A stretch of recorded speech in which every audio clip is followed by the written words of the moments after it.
Stats showed today a Democratic attorney general nominee in Virginia was caught on text saying that he wanted to shoot political opponents, and also that political opponent's kids are actually small fascists. We'll get into the leftist permission structures for violence, how that's manifesting in attacks on ICE agents in Chicago, federal agents being unleashed in Portland, plus the latest on all of the Gaza negotiations between Israel, the United States, and Arab countries in the region. First, we told you when the left attacks we would only get louder. On Thursday, October 16th, we're turning the volume all the way up. Here's your first look at the Daily Wire's new live show, Friendly Fire. October 16th, we celebrate the 10-year anniversary of the Daily Wire. 10 years of leftist tears. New shows, big moves, bigger targets. And first up is our newest show, Friendly Fire. Usually I kind of like tune it out and then I come back in like most of the time. No safe words, no moderator. Not to be obscene, but those are underwhelming breasts. By the way, that is the best evidence that he did not draw, because you know that he would have gone double D if he had drawn it. We're celebrating our first decade and kicking off the next 10 years by doing what we do best. Roll it back. Picking arguments, starting fights, and filming the whole thing. I find that horribly offensive. You almost ruined my marriage. We're always kind of looking forward to what's the next big thing. This segment, no one is disagreeing, but I actually find the whole conversation very disagreeable and unpleasant. October 16th on Daily Wire. Welcome to week 7 of the Pendragon Cycle. Pendragon Cycle, the show.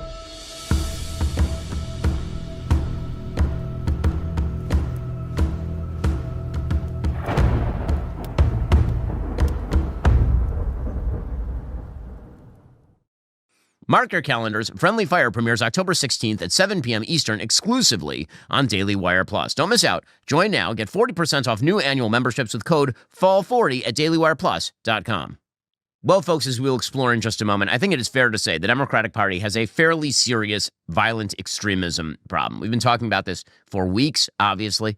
All of this reached its apotheosis with the murder of Charlie Kirk and the explosion of sympathy for the murderer among mainstream members of the press, certainly in places like X and Blue Sky from the left. We now have some statistics to back up willingness to engage in violent activity in order to press forward a political agenda, particularly from the left, thanks to Skeptic Research Center, which is connected with Skeptic Magazine, which is run by Michael Shermer. This brand new study investigates support for political violence among Americans. And what it finds is that some 44% of very liberal people in the United States, 44% say, quote, violence is often necessary to create social change. Meanwhile, 28% of liberals say that as well. The levels of support on the right are not even close. Normal conservatives, only 20% say that. People who consider themselves very conservative say violence is often necessary to create social change. In other words, more mainstream liberals than very conservatives believe that violence is often necessary to create social change. About 1 in 3 younger adults, according to this survey, that'd be Gen Z and millennials, express support for political violence. Liberal Gen Z women were more supportive of political violence than were Gen X and baby boomer men. And that makes some sense considering the fact that liberal Gen Z women constitute a huge percentage of the very far left. Not only that, this sort of belief system that people who are undereducated, people who are ignorant, that those are the people who are perfectly happy with political violence. Actually, it turns out political violence is a luxury belief. Americans with the highest level of educational attainment, graduate or professional degree, are about twice as likely to support political violence than those with less formal education. As my friend Dennis Prager suggested, college these days is not teaching people wisdom. It is giving them information and not teaching them wisdom. Over half of black Gen Z adults agreed violence is often necessary to create social change. This, of course, is a massive problem, a gigantic problem. And of course, the problem does skew young. If you look at how this breaks down according to age, what you see is that for the proposition, violence is often necessary to create social change, 49% of liberal Gen Zers believe that violence is often necessary to create social change. For millennials, 44% of millennials who are liberal believe violence is often necessary to create social change. Now, there are a large percentage of conservatives who also believe that. So, again, the idea that this doesn't exist, permission structures for violence, only exist on the left, that's not true. But predominantly, right now, they do exist on the left. And we are seeing that manifest day by day. When we cover the news is always the stuff that's happening on top of the iceberg. It's the events that are happening in plain view. And then the stuff below the iceberg is the gigantic social support systems for the things happening at the top of the iceberg. And so when we talk about this story of a Democrat Virginia Attorney General candidate fantasizing about murdering a state GOP leader, you have to understand that the reason that that is happening is because of these gigantic thought structures that have been created and perpetuated generationally that say it is perfectly okay to talk about murdering your political opponents because they are your political opponents. According to the Daily Wire, Democrat Virginia Attorney General candidate Jay Jones, in recently uncovered text messages, fantasized about murdering a state GOP leader with, quote, 2 bullets to the head and then pissing on the graves of other Republicans. In text messages first obtained by National Review, Jones says to another lawmaker he would use 2 bullets to murder then GOP House Speaker Todd Gilbert. 3 people, 2 bullets. Gilbert, Hitler, and Pol Pot. Gilbert gets 2 bullets to the head. Jones texted to Delegate Kerry Coyner, a Republican. Spoiler, put Gilbert in the crew with the 2 worst people you know, and he receives both bullets every time. Earlier in the text messages, Jones expressed he would attend the funerals of Republican lawmakers in Virginia to piss on their graves, send them out awash in something. So apparently what ticked him off is that there was a funeral for a Democrat in the state of Virginia, and the Republican GOP House Speaker Todd Gilbert went to that funeral for Democrat Delegate Joe Johnson, who passed away at the age of 90, and said nice things. And this, of course, is what made Jay Jones very, very angry, the Democrat Virginia AG candidate. And so he texted this Republican state delegate, if those guys die before me, I will go to their funerals to piss on their graves, send them out awash in something. And then again, he made the sort of old joke, and it is an old joke, that if you're in a room and you have 2 bullets in your gun, there are these 3 people in the room, and 2 of them are Hitler and Pol Pot. You put 2 bullets not in the truly evil people, but in this third person. Now, to be fair, that is kind of an old joke. But then he followed up. A follow-up message from Jones confirmed not only that he wanted to kill Gilbert, but also that he would like Gilbert's children to die.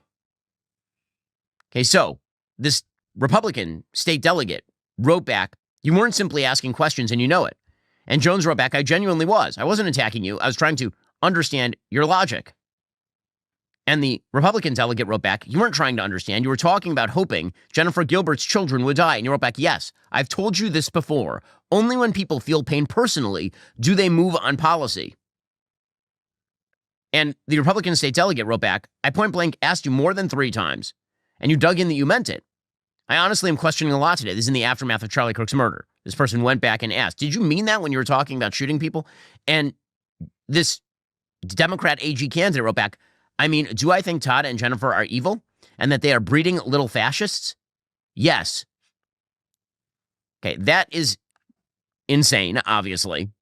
Winsome Earl Sears, who is running for governor of Virginia right now and is currently lieutenant governor under Glenn Youngkin, put out a statement calling for the resignation of Jay Jones, saying, quote, this is horrible to read and should be wholly disqualifying of someone running for an office that protects the people of Virginia. Jay Jones's horrific comments are a symptom of the entire Democratic Party, and his running mate, Abigail Spanberger, needs to call on him to drop out. Attorney General Jason Miyares has served the people of Virginia with honor and dignity and will continue to do so come November. Jay Jones can never be Attorney General of Virginia. Now, the way that the mainstream media have covered this, totally insane. And quite wild, actually. First, they claim there are allegations that Jay Jones wanted his political opponent. Those aren't allegations. He literally just said it. It wasn't, those aren't allegations. If you text someone and then you confirm over and over you mean a thing, and then you say that children should die because they're little fascists, I mean, at a certain point, can we take you at your word? Politico reported it this way, and this just shows you the insanity of the legacy media. Quote, a string of text messages from Jay Jones, Virginia's Democratic nominee for Attorney General, where he mused about violence directed toward a political rival, is triggering widespread backlash and threatening to shake up the state's November election. So the story, as always, this is how it works. If Democrats do a bad thing, the story is Republicans pounce. If Republicans do a bad thing, the story is Republicans did a bad thing. I love that language there. That Jay Jones mused about violence. He was just musing, a little bit of musing. You know, it's what you do. Like when you call for someone's murder. It's you musing about what would happen if something bad were to happen to them.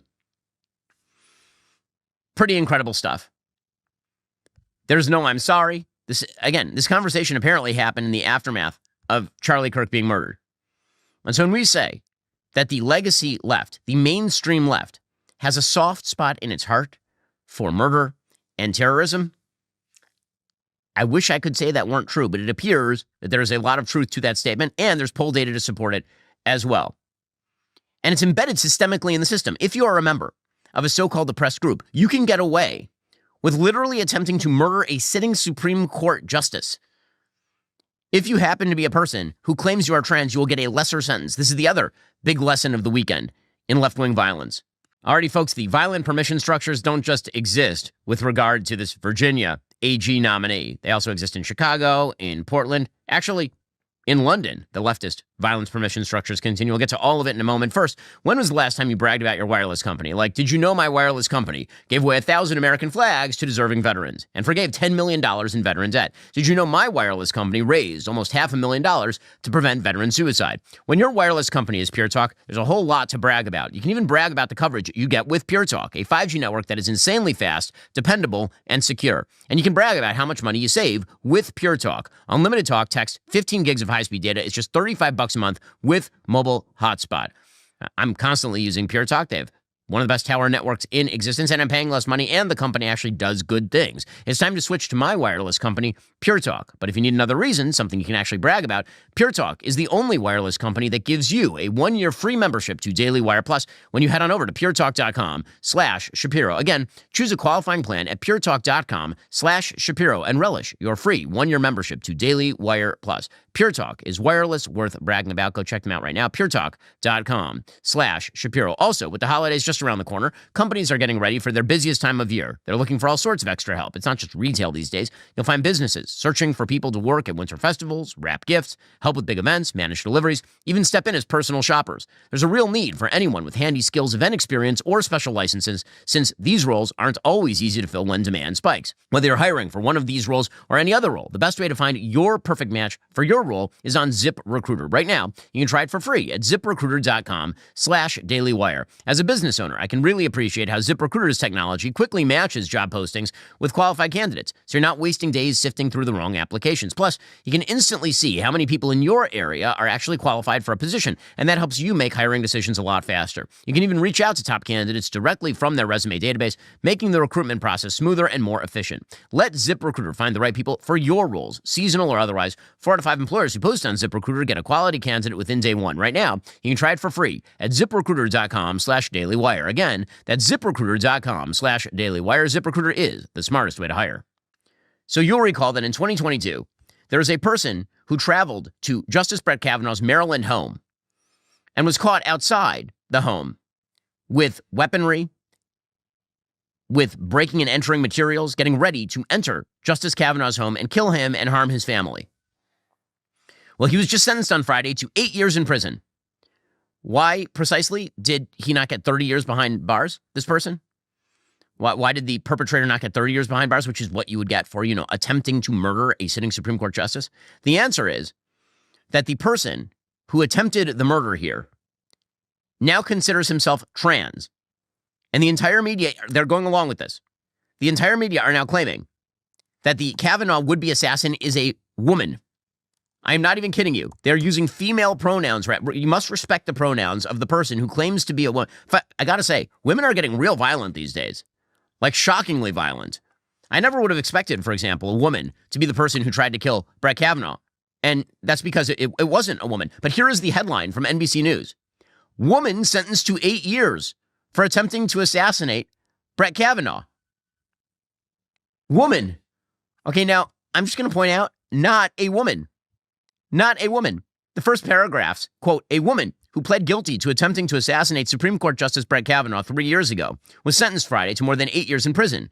Sophie Roski, now 29, was arrested near Kavanaugh's home in June and told officials at the time that she intended to kill the Associate Justice, then herself.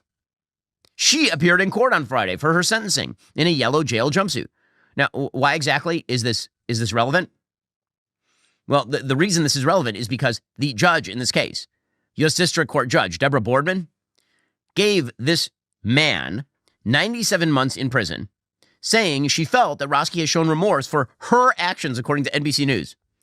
The judge also ordered that Roski, whom she referred to as a transgender woman, needed a lifetime of supervised release. And the judge admitted, full out, that one of the reasons for the lenient sentence was the trans status. That was one of the reasons.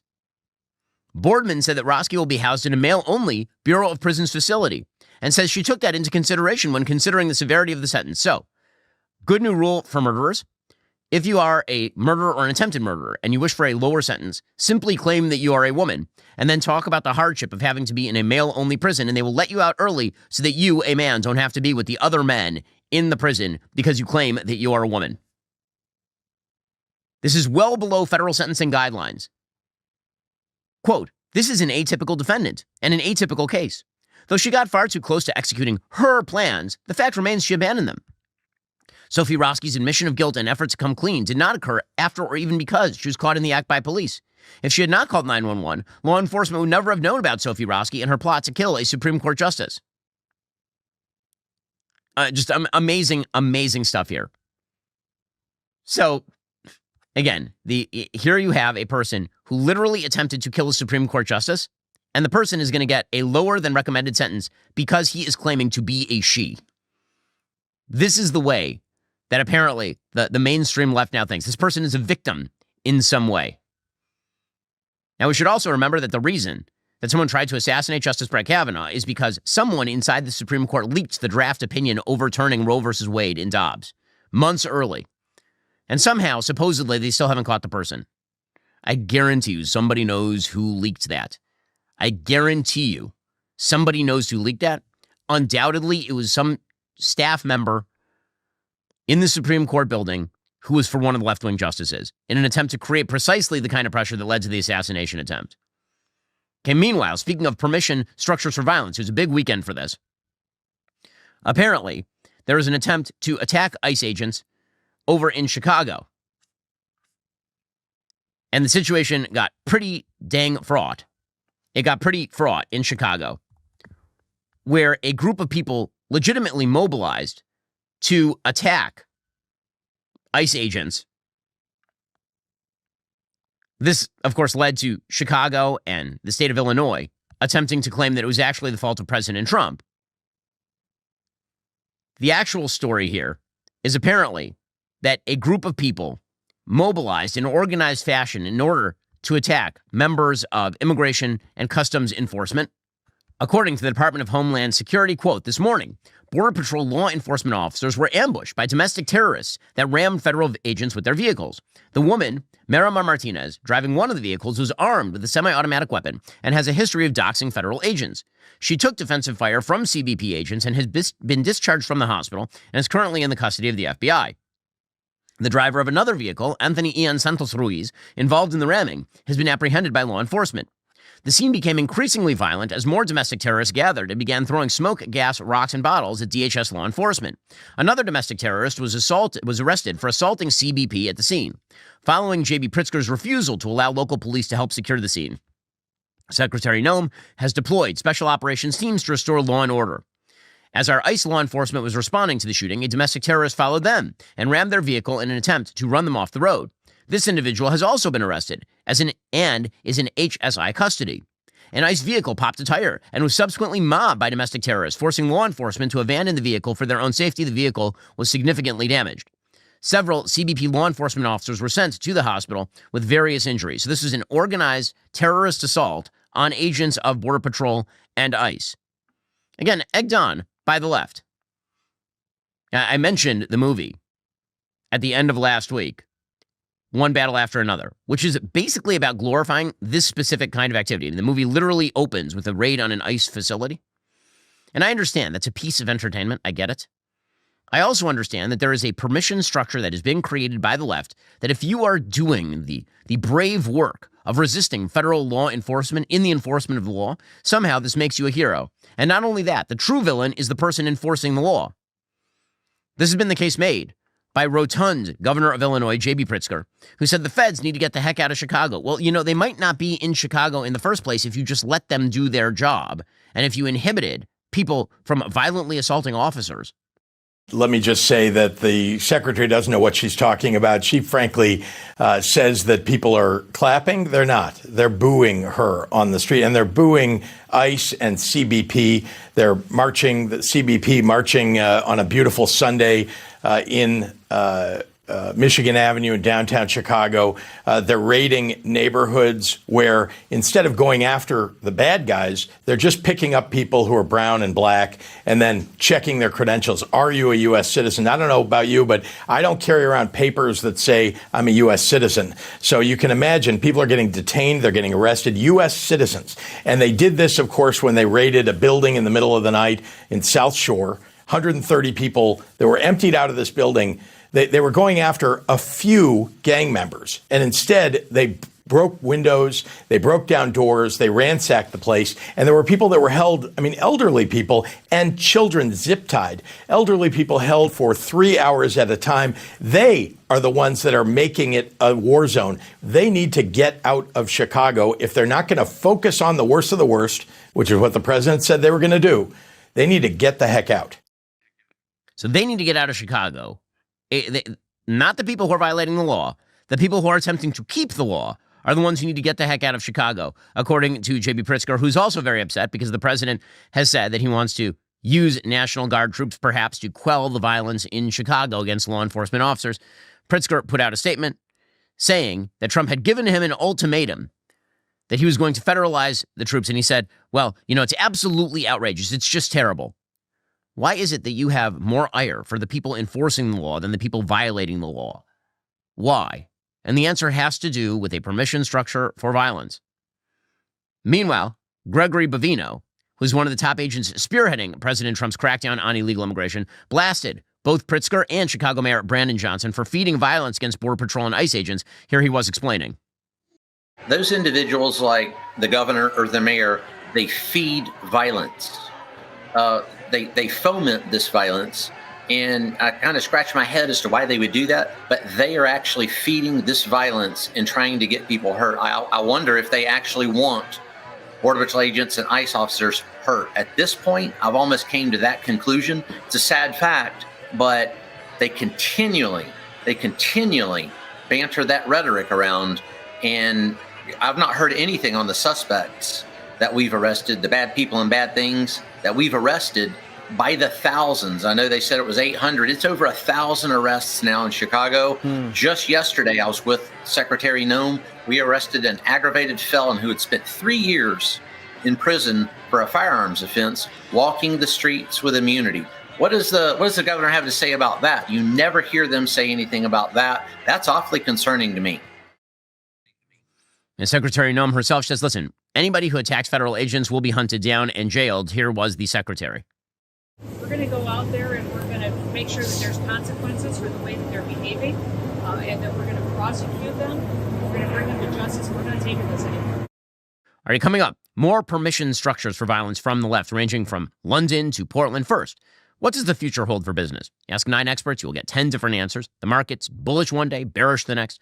Interest rates climb or plummet. Inflation surges or retreats, all depending on who's making the forecast. In a world of endless predictions and conflicting signals, wouldn't it be nice if someone could finally invent that crystal ball? Until then, over 43,000 businesses have future-proofed themselves with NetSuite by Oracle, the #1 AI cloud ERP that seamlessly integrates accounting, financial management, inventory, and HR into one unified platform. This single source of truth delivers the visibility and control needed for rapid decision-making, while real-time insights and forecasting transform raw data into actionable intelligence about what lies ahead. When you're closing the books in days rather than weeks, you spend less time analyzing the past and more time prepping for the future. Whether your company generates millions or hundreds of millions of dollars in revenue, NetSuite empowers you to tackle immediate challenges while positioning you to capitalize on your biggest opportunities. Download the CFO's Guide to AI and Machine Learning for free at netsuite.com/Shapiro. That's netsuite.com/Shapiro. netsuite.com/Shapiro. Also, this episode is brought to you by PrizePicks. You and I make decisions every day, but over at PrizePicks,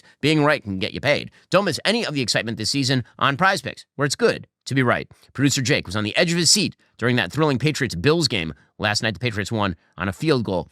he won one of his picks, he lost the other, which is bad for Jake, but good for us, because if he makes too much money on Prize Picks, then, he might not work here anymore. When Jake picks the over on Josh Allen's total yards, it means he's locked into every single play. Prize Picks is the daily fantasy app that makes football even more exciting by letting you create lineups in less than a minute. Just choose more or less on at least 2 player projections, and you are now in the game. This season brings something brand new, Stacks. It's the only feature that lets you select the same player up to 3 times in one lineup. So, if you're confident in a quarterback's passing, rushing, and touchdowns, you can put all of those projections together. With options like Flex Play for added wiggle room or Power Play for bigger potential payouts, plus features like injury reboots that protect your lineup if a player leaves early, Prize Picks puts you in the driver's seat. Available in over 40 states with fast and secure deposits through Venmo, Apple Pay, MasterCard, and more, it's America's #1 fantasy sports app for a reason. Download the Prize Picks app today. Use code BEN to get $50 in lineups after you play your first $5 lineup. That's code BEN to get $50 in lineups after you play your first $5 lineup. Prize Picks. It's good to be right. Meanwhile, in Portland, lawlessness continues to be a way of life. A video emerged of a journalist named Nick Sorter. He's a pro-MAGA journalist, and he appeared on Fox News to explain that he actually was physically assaulted while he was covering another one of these Antifa protests. And then he walked over to the cops, and he was promptly arrested for his trouble. This is the video of him being shoved around for the great crime of, walking around and not being a radical leftist. I'm walking down the street. He's just walking down the street. He's obviously not attempting to do anything violent. Tubby Batman over here with his mask on. He starts trying to shove him around.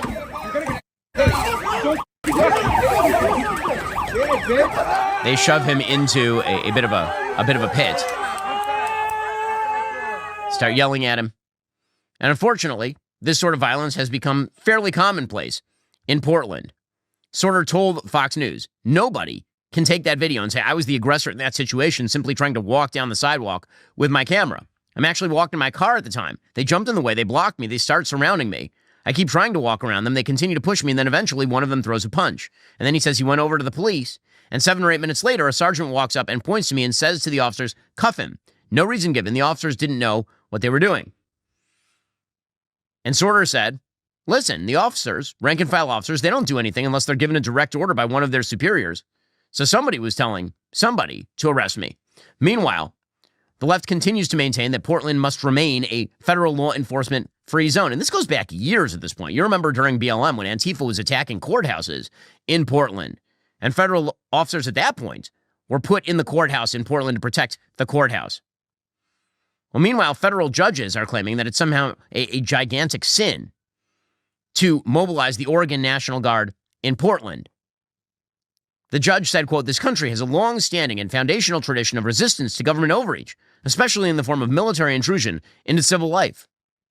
This is a nation of constitutional law, not martial law. Well, what happens if the locality refuses to protect law enforcement officers in the pursuit of their duty? Stephen Miller, the Deputy White House Chief of Staff, he then put out a statement on X, quote, legal insurrection. The president is the commander-in-chief of the armed forces, not an Oregon judge. Portland and Oregon law enforcement, at the direction of local leaders, have refused to aid ICE officers facing relentless terrorist assault and threats to life. There are more local law enforcement officers in Oregon than there are guns and badges in the FBI nationwide.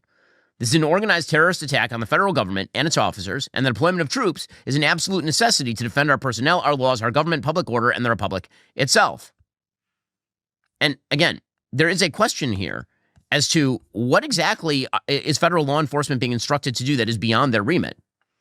Legally speaking, what law enforcement is being asked to do on the federal level is protect other law enforcement in the pursuit of their federally authorized duty. And that is being inhibited by judges, it's being inhibited by Democratic lawmakers, and it's being treated as some sort of act of heroism to resist federal law enforcement that is attempting to enforce immigration law. And again, this all ties into a broader willingness on the radical left to wink, nod, and massage those who are willing to do radical violence. Van Jones, who obviously is not of the right, but is one of the only honest people on the left these days, he was on Bill Maher on Friday night, and he torched Democrats over their response to Charlie Kirk's assassination. I was very frustrated people in my party throwing rocks at the corpse before he could even be buried. Blood still on the widow's shoes, and people want to post every dumb thing he ever said. He was a 31-year-old kid. Right. If you got me at 31 years old, I was on the left side of Pluto. There is no telling what you would have had me saying. So let's give some grace and some space, even to our enemies and our adversaries. I mean, Van Jones, of course, is exactly right about all of this. I mean, the immense amount of sympathy for the killer, an attempt by the media to turn the killer into some sort of romantic lead in a terrible knockoff of Dog Day Afternoon. An amazing, amazing thing. And this, again, is because, as we've been talking about for weeks, the left wing has fully fleshed out permission structures for violence. And those permission structures for violence exist in a wide variety of forms, in resistance to ICE, in resistance to federal law enforcement, and yes, in support for Hamas, in support of a Palestinian terror state. There's a journalist named Matthew Syed who was in London for a gigantic protest in Trafalgar Square where police arrested 493 people. And he writes in the UK Times, I asked a simple question in a pro-Palestine protest and it turned ugly. And here's what he writes. Because you have to understand, in Lions and Scavengers, I talk about the coalition of scavengers who just changed the flag at the front of the parade, but it's the same coalition. And whether they are going around arguing for global Marxism or whether they're going around arguing on behalf of terrorist groups, it's the same group of people. It's why Greta Thunberg just changes hats. She goes from global warming to global Marxism to free Gaza in a nanosecond. And it doesn't matter because the hat is the same. Western civilization sucks, and I'm willing to side with anybody who believes that Western civilization has to be uprooted. Here's what Syed writes, quote, let me transport you into the heart of London, Trafalgar Square no less, in a nation that likes to pride itself on tolerance, the rule of law, and mutual respect. There is a circle of people on the lower tier of the square, under the shadow of the National Gallery, surrounding a few hundred more holding placards proclaiming support for Palestine Action, a prescribed terror organization. I approach a group of 3 women, perhaps in their 50s, brown-skinned, British accents, and one of them recognizes me. You're that journalist, Matthew Syed. Yes, can you talk? They assent. So I ask what I take to be a fair-minded question to elicit their position and why they are here. Quote, who do you blame for what is unfolding in Gaza? Do you think Hamas bears any responsibility? For the avoidance of doubt, Syed writes, that was the extent of my question.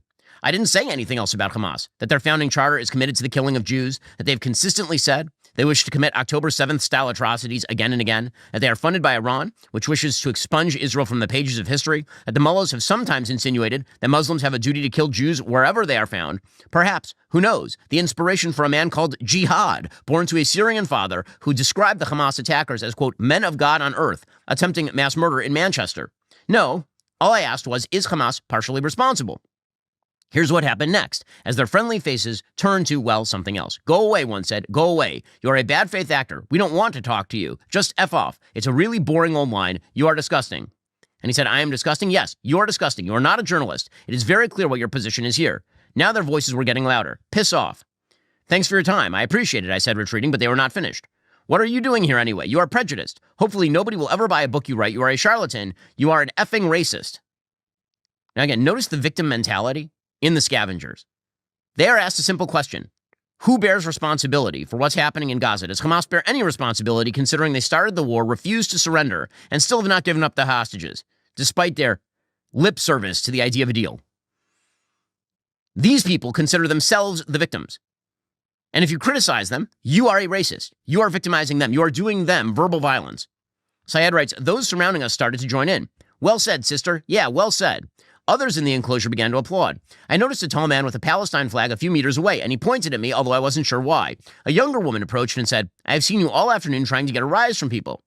I only asked if Hamas is partly responsible. Is that so very provocative? You are here to cause trouble, and you are going to get trouble, she said. Syed says, I wish I could tell you this was a one-off, but I spoke to at least 24 people, and with 2 exceptions, including a lovely black guy from North London who conversed intelligently and politely, the motivation for being here was obvious, potent, and implacable. The hatred of Jews.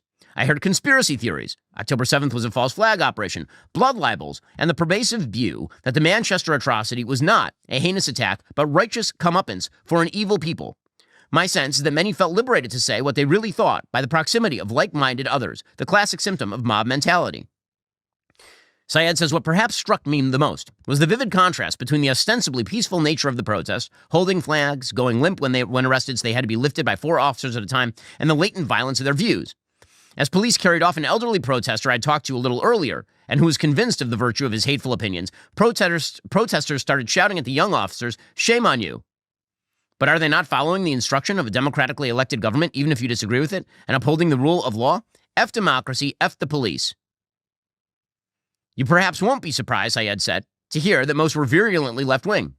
I almost felt like crying as another anonymous hater, perhaps 22, white, middle-class accent, started to lecture me about intersectionality and colonialist oppression. It was like woke bingo. I couldn't help asking about the oppression of women in Gaza, but her face went blank. How the F do you know women are treated badly? Or Amnesty International. This momentarily fazed her. She couldn't quite place Amnesty in the institutional framework of the Jew-funded global conspiracy, but she recovered quickly. Well, I haven't read about that, but I have read about Jewish occupation and genocide.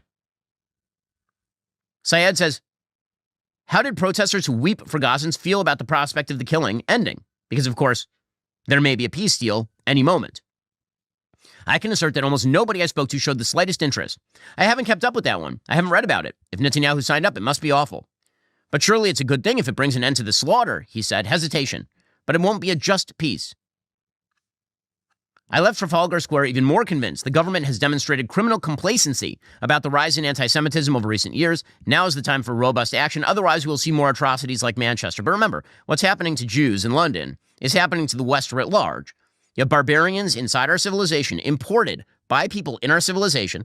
And then you have fellow travelers from a wide variety of causes willing to stand next to them to tear down the institutions they feel are laying them low. That is why you have this motley crew, this bizarre agglomeration of different interest groups all marching under the flag of Hamas. That is why. And they could not care less. You notice the silence about it. It's unbelievable. They could not care less if there is some sort of end to the war in Gaza. In fact, the end of the war in Gaza will be bad for them, because then how can they claim that the Jews are engaging in something awful? They'll have to find somebody else to yell at, or a different way to claim that the Jews are engaged in something awful.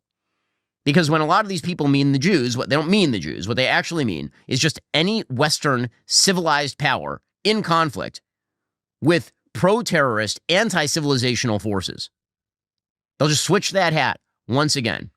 Already coming up, the latest on the Gaza plan and President Trump's involvement. First, the Fed has finally dropped interest rates. That is great news for American homeowners. Expenses have been a massive burden on families. Wages are flat. Prices keep climbing. For many, the only way to make ends meet is to lean on credit cards. But that cycle of high interest debt makes it hard to stay ahead. If you're a homeowner, I want you to call my friends at American Financing. Right now, interest rates have dropped. Many homeowners are seeing options in the low fives. Compare that to credit cards charging rates in the 20s or higher. There's an easy path to see how you can finally put your hard-earned equity to work for you. American Financing can help you pay off that expensive debt, free up your cash flow, and keep your budget under control. Their salary-based mortgage consultants are saving customers an average of $800 a month. And if you get started today, you might even be able to delay your next mortgage payment. Take control. Call American Financing today, 866-574-2500, or visit americanfinancing.net/Shapiro. NMLS 182334, NMLSconsumeraccess.org. APR for rates in the fives starts at 6.327% for well-qualified borrowers. Call 866-574-2500 for details about credit costs and terms. Visit www.americanfinancing.net/Shapiro. Meanwhile, negotiations over the end of the Gaza war continue. Now, that wasn't supposed to happen. If you recall back to last week, the president delivered an ultimatum alongside the prime minister of Israel. The ultimatum was basically a 21-point plan. And if that plan was not accepted in full, then Israel would go in and finish the job in Gaza City. Israel right now is occupying and has militarily cleared a large majority of Gaza City. There are a few square blocks that are remaining. Presumably that is where Hamas is sort of holed out for its end stand. And Israel has paused in place because the president has asked Israel to do that at this point. The president is very optimistic about some sort of deal. Hamas seems to be playing a game of yes, but, which is smart. I mean, they're evil, but they're not stupid. And so Hamas has been playing a game where they say, yes, we are totally for that deal, but here are 27 different changes we want to the deal. And the question becomes, at what point everybody on the other side, meaning America, Israel, and everyone else who has been on board with the original deal, gets up and walks away from the table. And the onus is on Qatar and Turkey. And I understand that the main players here are Israel and Hamas. But understand, Hamas can only be cudgeled into some sort of deal here by Qatar, its sponsor state, and Turkey, its other sponsor state. Both of those states have been holding up Hamas for years. Qatar has been providing billions of dollars to Hamas. There's a reason that Hamas's leadership felt safe in Qatar up until precisely the moment Israel fired a missile at them in Qatar. You don't have to take my word for it when it comes to Qatari support for Hamas. I asked our friends and sponsors over at Comet, a project of perplexity, how much financial support has Qatar provided to Hamas since 2005? The answer, Qatar has provided an estimated $1.8 billion in financial support to Hamas-run Gaza since 2005. This funding has included both direct cash payments and material assistance, such as fuel, with regularly monthly transfers reaching $30 million per month at times, and occasional large pledges for reconstruction and aid projects. According to Comet, the aid has periodically included annual commitments such as a $400 million pledge in 2012 and a $360 million annual pledge from 2021, monthly cash transfers around $30 million per month from 2018 onwards, and emergency grants. And from 2007 to 2014, Qatar's financing was mostly independent, sometimes through secret or informal channels outside international oversight. A significant portion of Qatari assistance is delivered as fuel, which Hamas then sells for cash, and as humanitarian aid that is controlled or dispersed by Hamas. So yes, Qatar has been and remains the number one supporter of Hamas. Turkey, meanwhile, has become a safe haven for members of Hamas who have left the Gaza Strip for medical treatment. Turkey and Qatar are the ones who have the capacity to turn the screws on Hamas and get to a deal. This was true October 8th as well. It is why the policy that I advocated literally days after October 7th, that could have avoided nearly everything that has happened in the Gaza Strip, would have been the United States going to Qatar and saying the military base goes away unless Qatar forces Hamas to release all of the hostages and its leadership to go into exile. That would have short-circuited the entire war. But Qatar was unwilling to do that because, of course, Qatar plays both sides. At a certain point, Qatar is going to have to be held to account for its clients in Hamas. At a certain point, I understand that we are trying to forge a warm relationship with Qatar. I understand that we have an air base there, and also that the United States has an interest, presumably, in Qatar acting as a mediator. But Qatar is not an honest broker. And at a certain point, either Qatar can get it done or they can't get it done. We just signed a mutual defense agreement, which effectively means that if Iran or Israel or anybody else attacks Qatar, the United States has to come to the defense of Qatar. One question, are you willing to die for Doha, is one of those questions. But beyond that, the screws need to be put to Qatar and Turkey to actually fulfill their pledge here. If they can get it done, then they should get it done. Because Hamas keeps getting squirrely. Hamas is now demanding the release of arch-terror masters, people who are effectively like Yahya Sinwar, the former head of Hamas who was killed by Israeli forces after masterminding October 7th. Hamas is now asking for the release of somebody like Marwan Barghouti, who, of course, is a terrorist mastermind who would immediately take leadership of whatever the newest terror cell is in the Gaza Strip or Judea and Samaria, the so-called West Bank. Hamas keeps trying to change the terms of the deal. And the president has made clear over and over and over again that either it's going to be a deal or Israel is going to have free reign to go in and finish the job in Gaza City. And then the implementation of the Trump peace plan will just happen whether Hamas likes it or not. And if the hostages are still being held, the Hamas plan still will be put into place. Hamas will be defenestrated as a military group. It will be worse for Israel because Israel won't get the hostages back. But it will also be worse for Hamas because no one from Hamas will survive in the end. The president on Saturday told Axios, quote, "We are close to a peace deal in Gaza." He said, "Bibi, this is your chance for victory." He was fine with it, Trump said. He's got to be fine with it. He has no choice with me. You got to be fine. Now, President Trump is pushing very hard because he believes that this is the opening. President Trump said, "We had great receptivity for our plan. Every country of the world in favor. Bibi is in favor. Hamas went a long way. They want to do it. Now we will need to close it." Trump said that Turkish President Recep Tayyip Erdogan, who's about to receive a bunch of F-35s from the United States, I think that is a bad idea considering the Islamist nature of the regime in Turkey. But he says that Erdogan was, quote, "very helpful in pressing Hamas to move forward. Erdogan helped a lot. He's a tough guy, but he's a friend of mine, and he was great." Okay, fine. Well, if these are friends of the United States, then they ought to do the work. The onus is on Qatar and Turkey to get to the end of the process here because they're the only ones, truly, who can force Hamas to end this process. They are the only allies that Hamas effectively has left. President Trump is very optimistic. Yesterday, he spoke to the press in a bit of a gaggle, and he said, a lot of countries surrounding Israel are pushing. It looks like it's working. Deadline for Hamas to release the hostages. Yeah, we're going to do very quickly. We had some very good meetings. The countries of the world, a lot of the countries surrounding Israel, frankly, Muslim, Arab, and many others have had great meetings with Hamas, and it looks like it's working. So we'll wait for a little while, see how it all turns out. When will the administration begin firing? I think it'll work very, very quickly. I think it's going to go very quickly. The meetings seem to be very good. We'll find out. We'll let you know soon. Now, listen, there is tremendous optimism, certainly on the Israeli side, that the hostages will come home, which has become the number one priority of the Israelis. The question is what they're willing to do to get the hostages. Are they willing to effectively lose the war? Are they willing to guarantee some sort of cordon where the Israeli military will not be the guaranteeing security force? And what exactly is the deal? The president has put one out there that would have Israel drawing back to a line that's a couple of miles from the Mediterranean Sea, a line that they were holding a few months back, drawing outside of Gaza City in exchange for the hostages, and then Hamas giving up its weaponry, Hamas not being a part of the future governing body of whatever takes place next. Tony Blair is, of course, supposed to be one of the people who's deeply involved in that governing body, a transitional authority that would also be run by the UAE, by Saudi. Qatar presumably would be involved in that way. So the deal is still taking shape. The question, as with any deal, is when are you willing to get up and walk away from the table? If Hamas is just screwing around here, buying time for themselves to rearm, if Hamas is just trying to draw this out in order to win some sort of misbegotten PR victory, well, they're going to have another thing coming. Because the reality is, if a deal does not get done, the IDF is going to go in and finish the job. The president has made this very clear, by the way. The president put out a statement.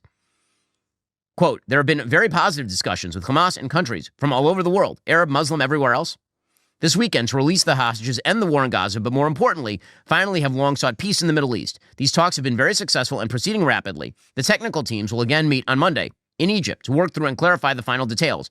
I am told the first phase should be completed this week, and I'm asking everyone to move fast. I will continue to monitor this centuries-old conflict. Time is of the essence, or massive bloodshed will follow, something that nobody wants to see.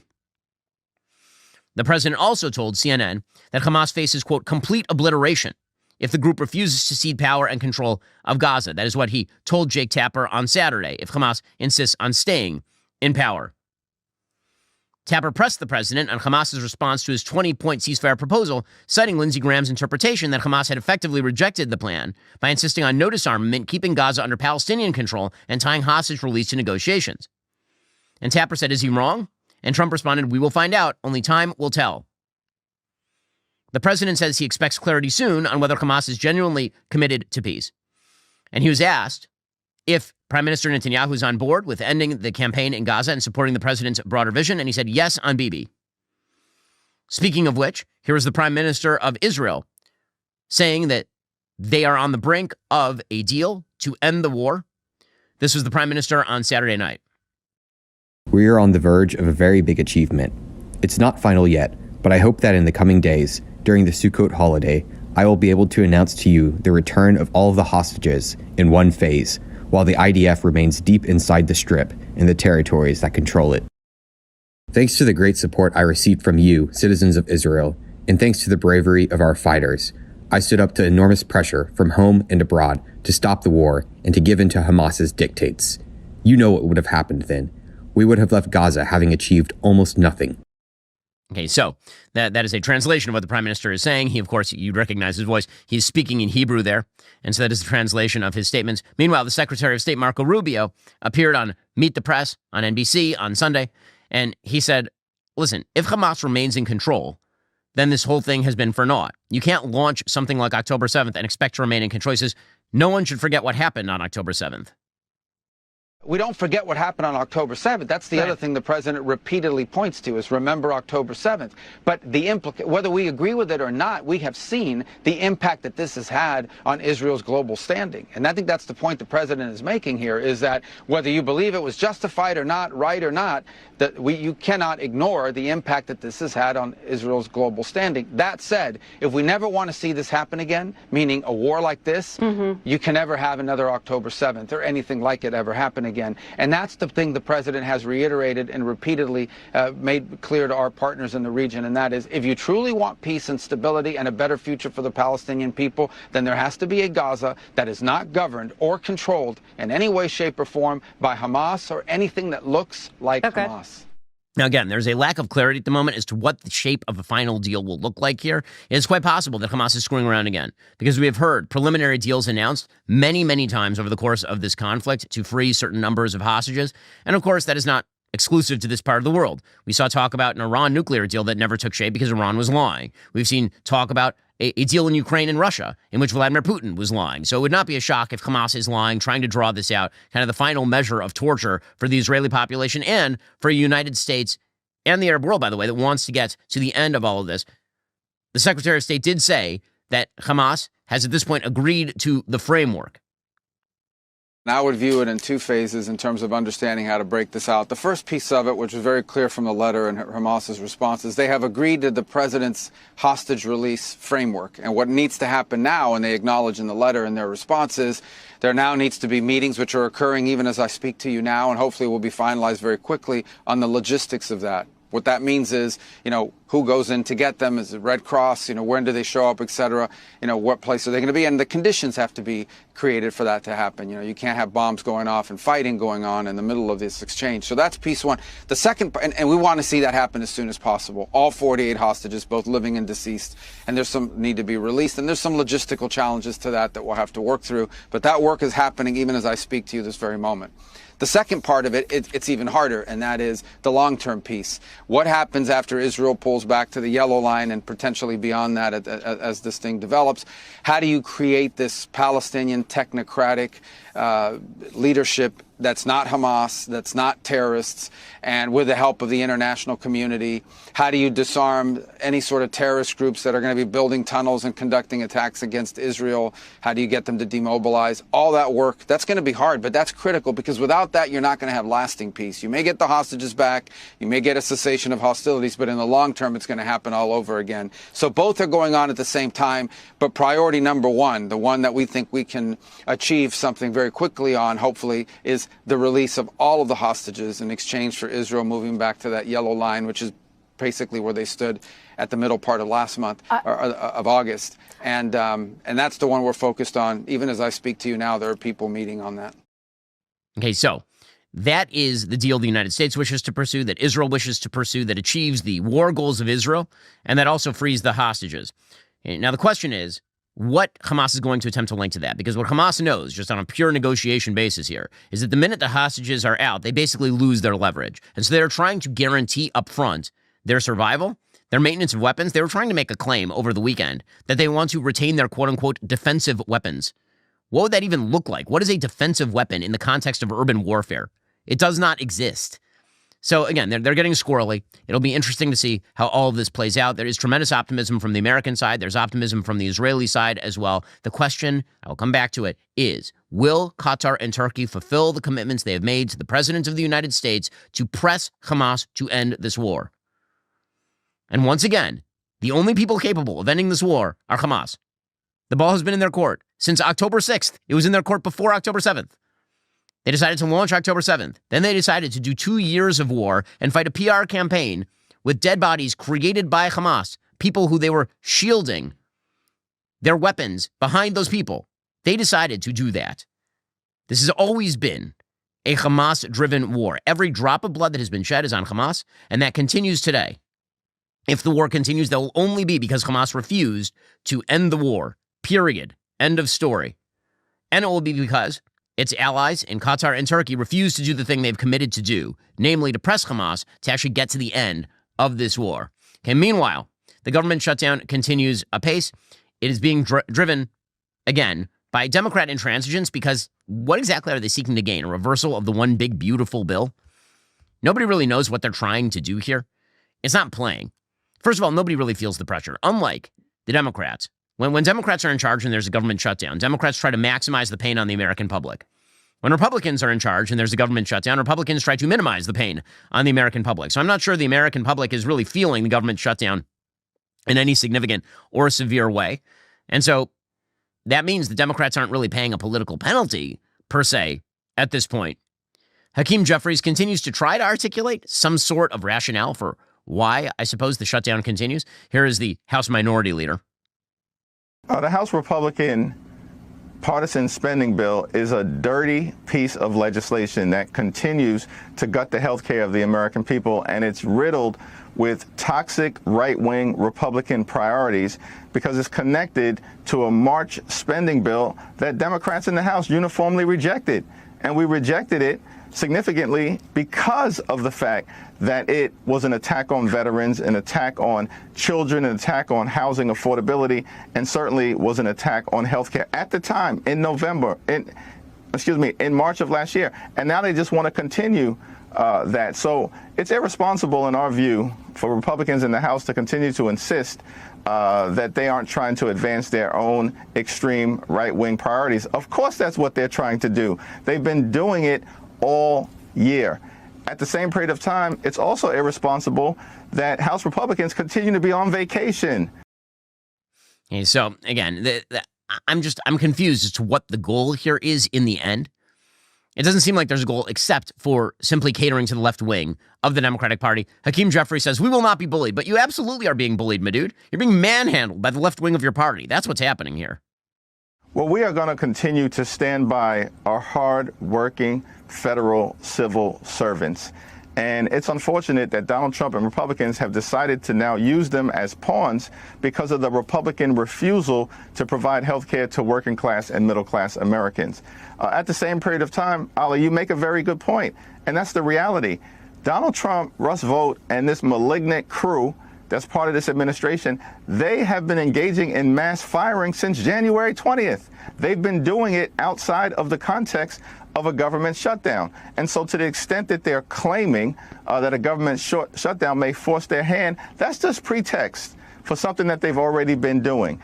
This is why it's important for us as Democrats, of course, to continue to hold the line on behalf of the American people, while also making it clear we'll sit down with the Republicans. We want to find a bipartisan path forward. It's always been done that way in the past when we found ourselves in the context of a government shutdown. Okay, again, it's pathetic stuff. But what this is really about, in the end, is who can yell the loudest among the Democrats. Because whoever yells the loudest is somehow considered the winner. This is the Cory Booker strategy for leadership. Get up there, pop in your angry eyes, and then just yell a lot. Well, one of the people who's attempting to somehow do it again is Kamala Harris. Kamala Harris seems to want to run for president again. She's making... Go for it, lady. And she's making the case that the reason she lost the first time is she just didn't have enough time for the American public to get to know her. Ignoring the fact that the more you know Kamala Harris, the less you like her. This is the rule of Kamala Harris. Well, apparently over the weekend, she did a book event, and she started just yelling and screaming about how Donald Trump does not have a mandate because he won a narrow election over Kamala Harris. Well, I mean, that's not how electoral mandates work. If you win, you're the president, and then you get to do the things that you were elected to do. That's typically how it works. Here's Kamala Harris yelling about it. And here's the other thing that is quite unprecedented. And it was the tightest, closest presidential election in the 21st century. He does not have a mandate. That is not a mandate. That is not a mandate. So, I mean, if you yell that it's not a mandate, then it doesn't change anything. There's no constitutional provision where the loser of an election yells a lot and then magically the mandate goes away. And by the way, that's not even remotely true. That this is the closest American election of the 21st century. That's not true, like, at all, actually. There was an incredibly close election in 2000. It was decided by 700 votes, 600 votes in Florida. 2016 was a very, very close election, as you recall, where the current president lost the popular vote but won the Electoral College. The 2020 election was actually quite close. This last election was, at best, the third closest election of the 21st century. But, you know, ladies got to do something to make a living these days. Okay, meanwhile, on the cultural front, there are a lot of people who are apparently very hot and bothered over Bad Bunny, a person whose name is Bad Bunny, who is hosted SNL this last weekend and is the halftime star, I guess, of the Super Bowl. I'm not one of the people who's very exercised about this. I frankly don't care who performs the halftime show at the Super Bowl. I think it's a waste of time and a waste of money. It is not made for people like me anyway, meaning straight men.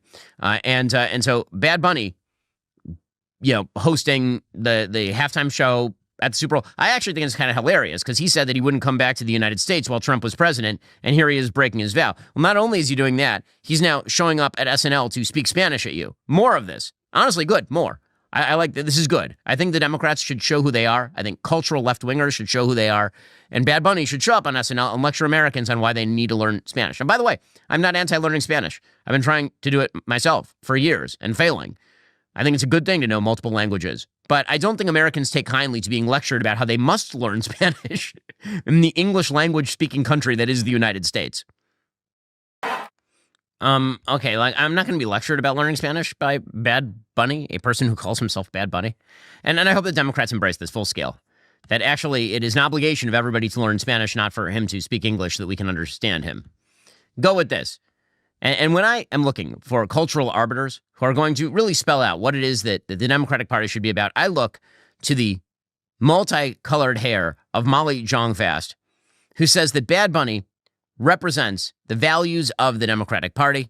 Her hair grows ever more neon. It's kind of impressive. I have to say, I don't know that her hair was always like this, but whoever is her specialist in doing the dye, getting creative out there.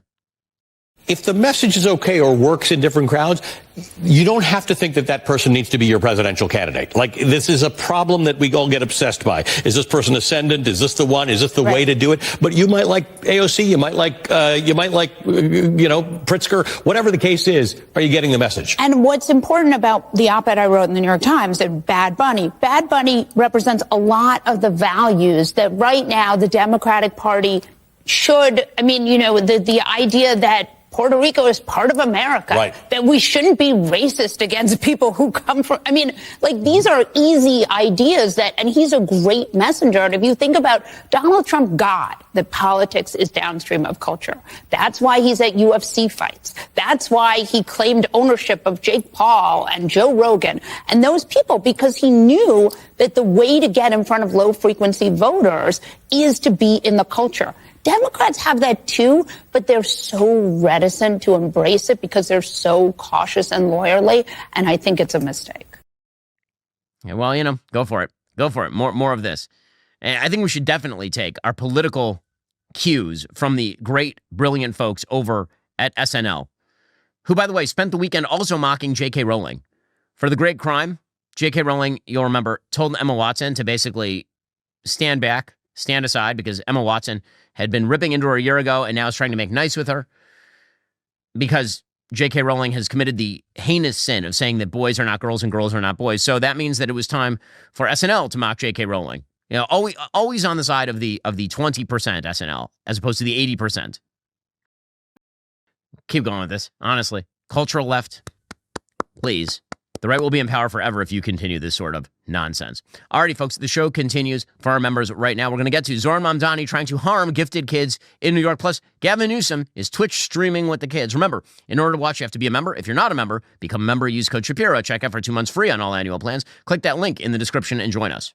Today on the Ben Shapiro Show, a black man kills a white woman, and of course the media are totally uninterested. Plus, war in Ukraine continues. What is the Trump administration going to do? The left, very, very upset with the blowing up of a Tren de Aragua drug boat by the Trump administration. And we'll get to the Democrats. Who will their 2028 nominee be? A big candidate just said he's not going to run. First, today is a huge day at the Daily Wire. Many of you already know Isabel Brown. Soon, the entire world will. The Gen Z conservative voice America has been waiting for. The Isabel Brown Show premieres today on Daily Wire Plus.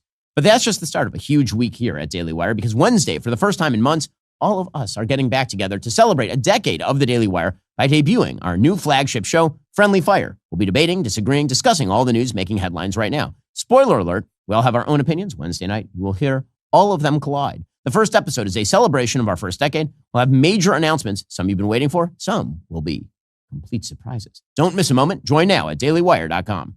Well, folks, it's become perfectly predictable at this point. Let's say that there's a violent incident, an incident in which a black person and a white person get into conflict. Let's say it's the white person who ends up killing the black person, even in a situation where the black person was actually performing an aggressive act and the white person was acting in defense of self or others. Say the Daniel Penny situation. We get months of talk about white on black violence. If it's Michael Brown, months, years of talk about white on black policing crime. Derek Chauvin, George Floyd.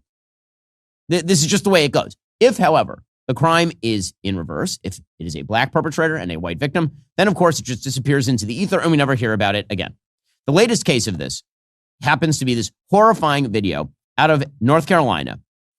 According to the New York Post, haunting new video revealed the terrifying moment a homeless ex-con allegedly fatally stabbed a 23-year-old Ukrainian refugee in what police said was a random attack on a Charlotte light rail train. And the video is available. It's horrifying, so that is your warning. If this sort of thing really disturbs you, which it probably should, you can fast forward about 30 seconds. Please stand clear. Doors are closed. See, there's just a woman, and she's looking at her phone. This is a Ukrainian refugee. And behind her, sitting on this light rail train, is a violent black man. He proceeds to take a knife out of his pocket, and then he gets up and he just stabs her directly in the neck and kills her. We can actually show that part, and he's covered in blood, walking around the train. Everybody else is just trying to not get killed. Some of them don't even notice what happened, it looks like. And then he walks off the train. Her name was Irina Zarutska. She fled Ukraine for a safer life in America. She was on the Lynx Blue Line just before 10 p.m. August 22nd when she was ambushed, according to the Charlotte-Mecklenburg Police Department. Their surveillance footage shows Zarutska boarding the train in her pizzeria uniform at 9:46 p.m. and sitting looking at her phone, unaware of the danger behind her. Just 4 minutes later, 34-year-old DeCarlos Brown Jr. allegedly whipped out a folding knife and lunged forward, stabbing her 3 times, at least once in the neck, according to the police. Apparently, he then walks through the rail car, stripping off his sweatshirt and waiting by the doors, and then the passengers begin to notice the blood that is dripping from him. Zarutska, who grabbed her neck as blood spilled onto the train floor, collapsed in her seat, was pronounced dead on the light rail. He apparently got off at the next stop. A folding knife was later recovered near the platform. Now, there are a bunch of issues here. The first issue has nothing to do with race. It has to do with the fact that our criminal justice system does not keep criminals in prison for long enough. I know this cuts very much against the left-wing view that we are an over-incarcerated society. Wrong. We are a radically under-incarcerated society. By this, I do not mean that we need more random misdemeanor offenders in jail. I mean that if you are arrested for armed robbery, you should be in jail for the rest of your life. You should not be let back out on the streets. This idea that you stick somebody in jail for 3-4 years, especially if they are a homeless, mentally ill person, which is what this person was, and there's no involuntary incarceration available with regard to mental illness, no involuntary commitment available. Well, what you end up with is crime on the streets, this idiocy where we arrest career criminals, we take them off the streets for 5 minutes and we put them back onto the streets is insane. It's totally ridiculous and insane at every possible level, and it gets human beings murdered. It gets them murdered. And the judges who do this sort of stuff, who give light sentences, the systems that allow for this sort of stuff, this catch and release nonsense, they need to be ended, and they need to be ended immediately because they are horrifying. Horrifying. So that is issue number one, because as it turns out, totally unsurprisingly, this particular perpetrator has multiple arrests dating back to 2011. His record includes larceny, robbery with a dangerous weapon, and communicating threats, according to court records obtained by the New York Post. He is homeless. He once served 5 years in prison for robbery with a deadly weapon charge. In January, he was arrested and charged with misusing 911 after a police welfare check. During that incident, officers said he bizarrely claimed a man-made material inside his body was controlling him as he ate, walked, and talked, according to an affidavit cited by the outlet. So, no involuntary commitment. He was not put in a mental health facility. No jail. Nothing to keep this person away from innocent civilians just walking around and trying to take the train. Okay, so issue number one. Evil people need to go to jail forever. Forever. They should not be out. There's a very, very high recidivism rate with regard to violent crime. And this notion that you are simply going to let people out of prison again out of some sort of misplaced sympathy is insane. And it does have externalities. It gets people killed. And we see cases like this, by the way, on a frequent basis.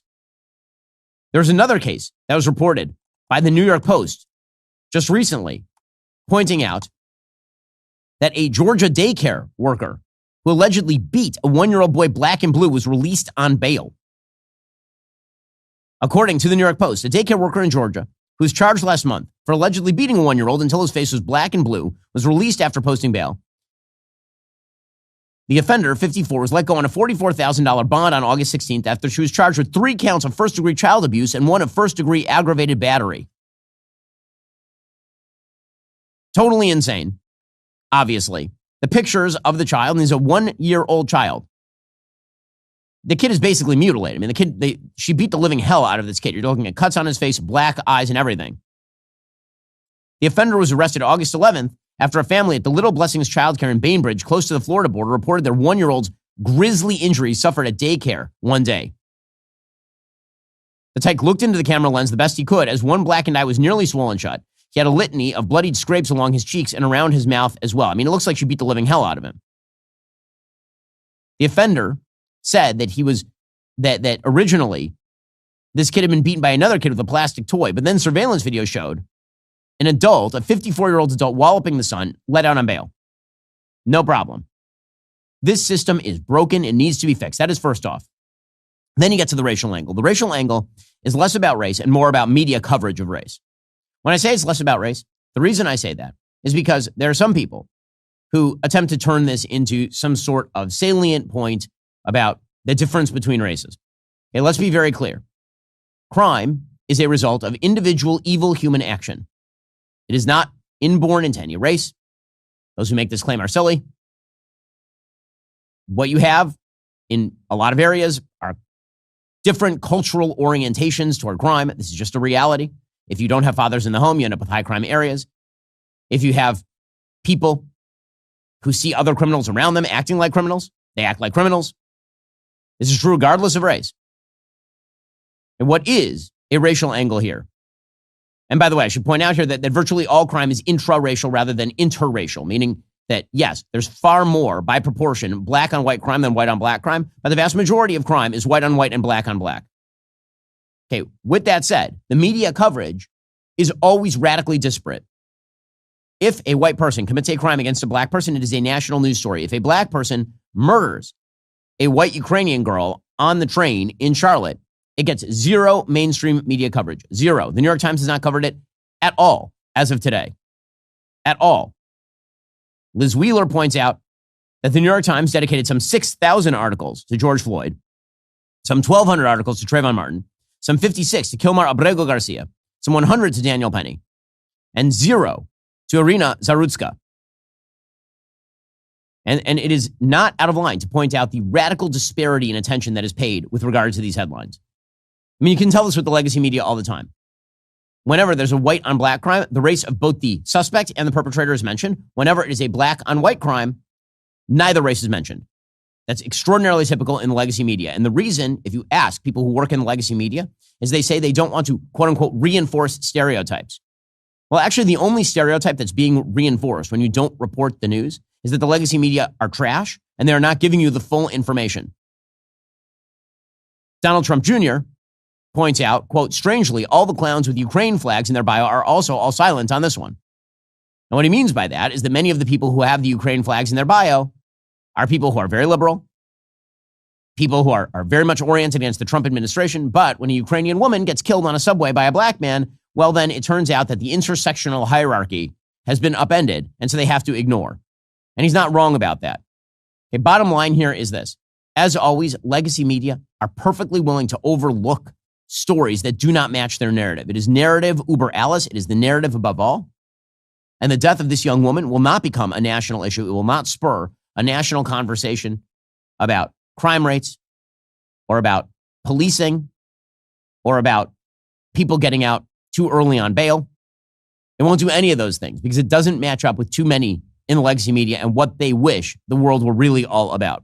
Already coming up, the president of the United States authorizes blowing up a Venezuelan drug cartel boat, and a bunch of people, including Rand Paul, are very upset about it. Plus, we introduce you to Isabel Brown. She has a brand new show here at Daily Wire. That's exciting stuff. It's our first big show launch in a couple of years. First, when inflation jumps, when you hear the national debt is over $37 trillion, you ever think, hey, maybe I should go buy some gold? Well, it turns out a lot of people are thinking that these days because diversification is a smart strategy. Whether to protect against the dollar's loss in purchasing power, for peace of mind during global instability, or just for sensible diversification, Birch Gold Group believes every American should own physical gold. And so along with the Daily Wire, Birch Gold created something special this month. Through September 30th, if you buy from Birch Gold, you will get a signed copy of my brand new book, Lions and Scavengers, plus your very own golden and Ben Shapiro bookmark. We release an extremely limited quantity of the autographed books and bookmarks. Text Ben to 989898, claim your eligibility, and start the process. Plus, Birch Gold can help you roll an existing IRA or 401k into an IRA in gold. You are still eligible for a signed copy of Lions and Scavengers.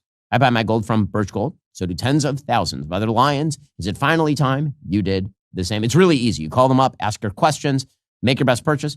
And then when you're done, you got gold in your safe, the way I do. Text my name, Ben, to 989898. Claim your eligibility today. Act before September 30th. Again, text Ben to 989898. Also, finding that right hire can drag on for absolutely months. You're waiting for decent candidates to apply, or you have too many resumes. You're chasing down people who aren't even really interested in the job anymore. What should be straightforward turns into a frustrating cycle of waiting and sorting. The future of hiring looks a lot better than that because ZipRecruiter's latest tools and features help speed up finding the right people for your role. So you save valuable time. Now you can try ZipRecruiter for free at ZipRecruiter.com/dailywire. One thing that really stands out about ZipRecruiter is how quickly you can connect with the right people for your team. When you see a candidate that catches your eye, you can unlock their contact information right away instead of waiting around or jumping through hoops. Plus, with over 320,000 new resumes being added every single month, you're constantly getting access to fresh talent. That means you can fill those open positions a lot faster than you'd expect. Use ZipRecruiter. Save time hiring. 4 out of 5 employers who post on ZipRecruiter get that quality candidate within the first day. If you go to ZipRecruiter.com/dailywire right now, you can try it for free again. That's ZipRecruiter.com/dailywire. ZipRecruiter is the smartest way to hire. All right, meanwhile, the other controversy that broke out over the weekend concerned the United States destroying this speedboat filled with drugs that was coming from Venezuela. So, as we talked about last week on the show, the United States military blew out of the water a Venezuelan drug boat. And a lot of people are upset about this, apparently. And by a lot of people, I mean every Democrat and Rand Paul, which, again, not super shocking. The subject of this dispute, of course, was the Navy sinking a Venezuelan boat in the Caribbean September 2nd. The military said it carried 11 members of the crime gang Tren de Aragua smuggling drugs. President Trump said on social media he ordered the strike to prevent drugs from reaching the United States. The Vice President, J.D. Vance, he tweeted out, killing cartel members who poison our fellow citizens is the highest and best use of our military. I feel like it's a pretty good use of our military. I think the Vice President is right on that. The question a lot of people are asking is whether we should have simply sent the Coast Guard to board them, as we very frequently do with drug traffickers, as opposed to simply blowing up the boat. And the administration, all they really have to do at this point is provide some defense suggesting these folks were armed or they suspected they were armed. They didn't want to risk the lives of American Coast Guard members. And thus, they used deadly force. Okay, Rand Paul, who, again, is quite isolationist on foreign policy. And you'll recall from making a gigantic speech during the Obama administration about the droning of terrorist Anwar al-Awlaki, because al-Awlaki happened to be an American citizen who was an actual terrorist abroad, and Obama droned him. So Rand Paul says, JD, I don't give a bleep, Vance, says killing people he accuses of a crime is the highest and best use of the military. Well, no. He says killing people abroad who are drug traffickers and members of Tren de Aragua abroad. These are not American citizens even. This is like a step even down from what Rand Paul was saying about Anwar al-Awlaki. Is the highest and best use of the military. And then he says, did he ever read To Kill a Mockingbird? Okay, this is just beyond parody. I'm sorry. Now Rand Paul has brought himself into the world of the parodic. And again, when it comes to domestic spending, I like Rand Paul. When it comes to foreign policy, I think that he is misguided, to say the least. Did he ever read To Kill a Mockingbird? Well, To Kill a Mockingbird is the story of the criminal defense of a black man wrongly accused of rape in the Jim Crow South. I'm not sure how that's the same thing as Tren de Aragua members aboard a speedboat carrying cocaine. Pretty sure that's not the same in international waters. Like, that doesn't match up particularly closely. Said, did you ever wonder what might happen if the accused were immediately executed without trial or representation? And these are not American accused. In America, you couldn't just blow them up. That wouldn't be a thing. What a despicable and thoughtless sentiment it is to glorify killing someone without a trial. Well, no. If they're posing a threat to the homeland, if they're members of a terrorist gang and we kill them, I think that's probably okay. Certainly we have the international law authority to do so, by the way. In international waters, the United States does not have some sort of burden to board the ship. And you may not like the decision that was made. You may ask for some sort of justification for why they didn't attempt to board the ship. But the idea that you have to bring these people in and then give them an American trial, that's not true. Just by even international law, even maritime law, that's not true. J.D. Vance was responded to by Brian Krasenstein, of course, a left-wing commentator over at X. Killing the citizens of another nation who are civilians without any due process is called a war crime. And J.D. Vance wrote back, I don't give a bleep what you call it. Which, Okay. I mean, honestly, point to JD. Seriously. I kind of agree with this. Like this idea that if you just label things a war crime, that makes them a war crime is quite silly. Now, war crimes typically have a long and storied history with actual definitions. No, it is not a war crime to blow a drug boat out of international waters steaming toward your shores. That is not actually a war crime. Well, it wasn't just Rand Paul who was upset about this. It was Democrats. Now, I got to say, Democrats are they're so damned incompetent politically. It really is incredible. Like, Democrats believe they're going to somehow make hay out of this. They always go too far. Instead of just saying, listen, is it legally questionable, the president blowing up this boat? It seems legally questionable. Probably we should find out from the administration whether they actually thought that there was a threat to the national security sufficient to justify violent action as opposed to an attempt to stop and board the boat. Right? That would be a well-calibrated response. You know what's not a well-calibrated response? Jerry Nadler suggesting criminal charges for Americans. Like, what? What? Jerry Nadler, straight from Elf on a Shelf. This newest outrage where they just bombed a speedboat, which they asserted was carrying terrorists. So you're the judge, jury, and executioner when you're not in a time of war. For that, the president ought to face criminal charges. Criminal charges. Okay, so we blow up a drug boat filled with Tren de Aragua members, and the Democrats are like, the president should face criminal charges. Keep going with this, guys. Like, really? You want to campaign on defending Tren de Aragua? Have fun with that. Cory Booker, who still misguidedly thinks that he is going to be president of the United States, which is astonishing. And he is the most phony person in the entire world, Cory Booker. That dude is more inauthentic than Cheetos. It is insane how inauthentic Cory Booker is. Did you see his engagement pictures, Cory Booker's engagement pictures? Everybody's making fun of these engagement pictures because they are ridiculous. He looks as though he was hired to do some sort of Cialis commercial. That's what it looks like in his engagement photos. There is not a straight man on earth who has ever looked like that in an engagement photo. Like, just not. Not saying anything about Cory Booker there. Where am I? But but yeah, it's a look. Anyway, so Cory Booker is very upset also because if he pops in his angry eyes, he thinks, then the more he I call him Mr. Potato Head because he kind of goes from normal to, then his eyes pop out of his head. And then he puts on his angry eyes and starts ranting about. So he's ranting about the president blowing up a cartel boat. Do you think that the president has the authority to unilaterally strike a boat carrying alleged drug smugglers?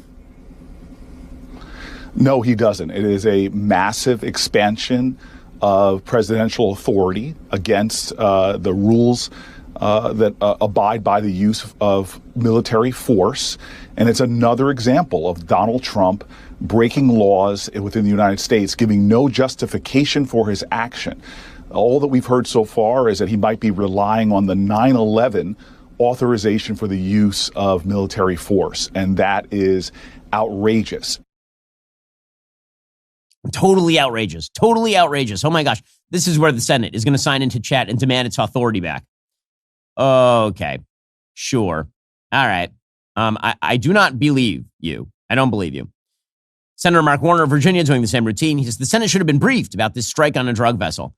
Again, Trump has a unique gift for drawing the worst out of his opponents. It's truly amazing. We have not been briefed on this. This was a DOD. It was not an Intel project. It was a DOD project. But my fear is there are still international laws of the sea about how the process of interdicting these kind of boats.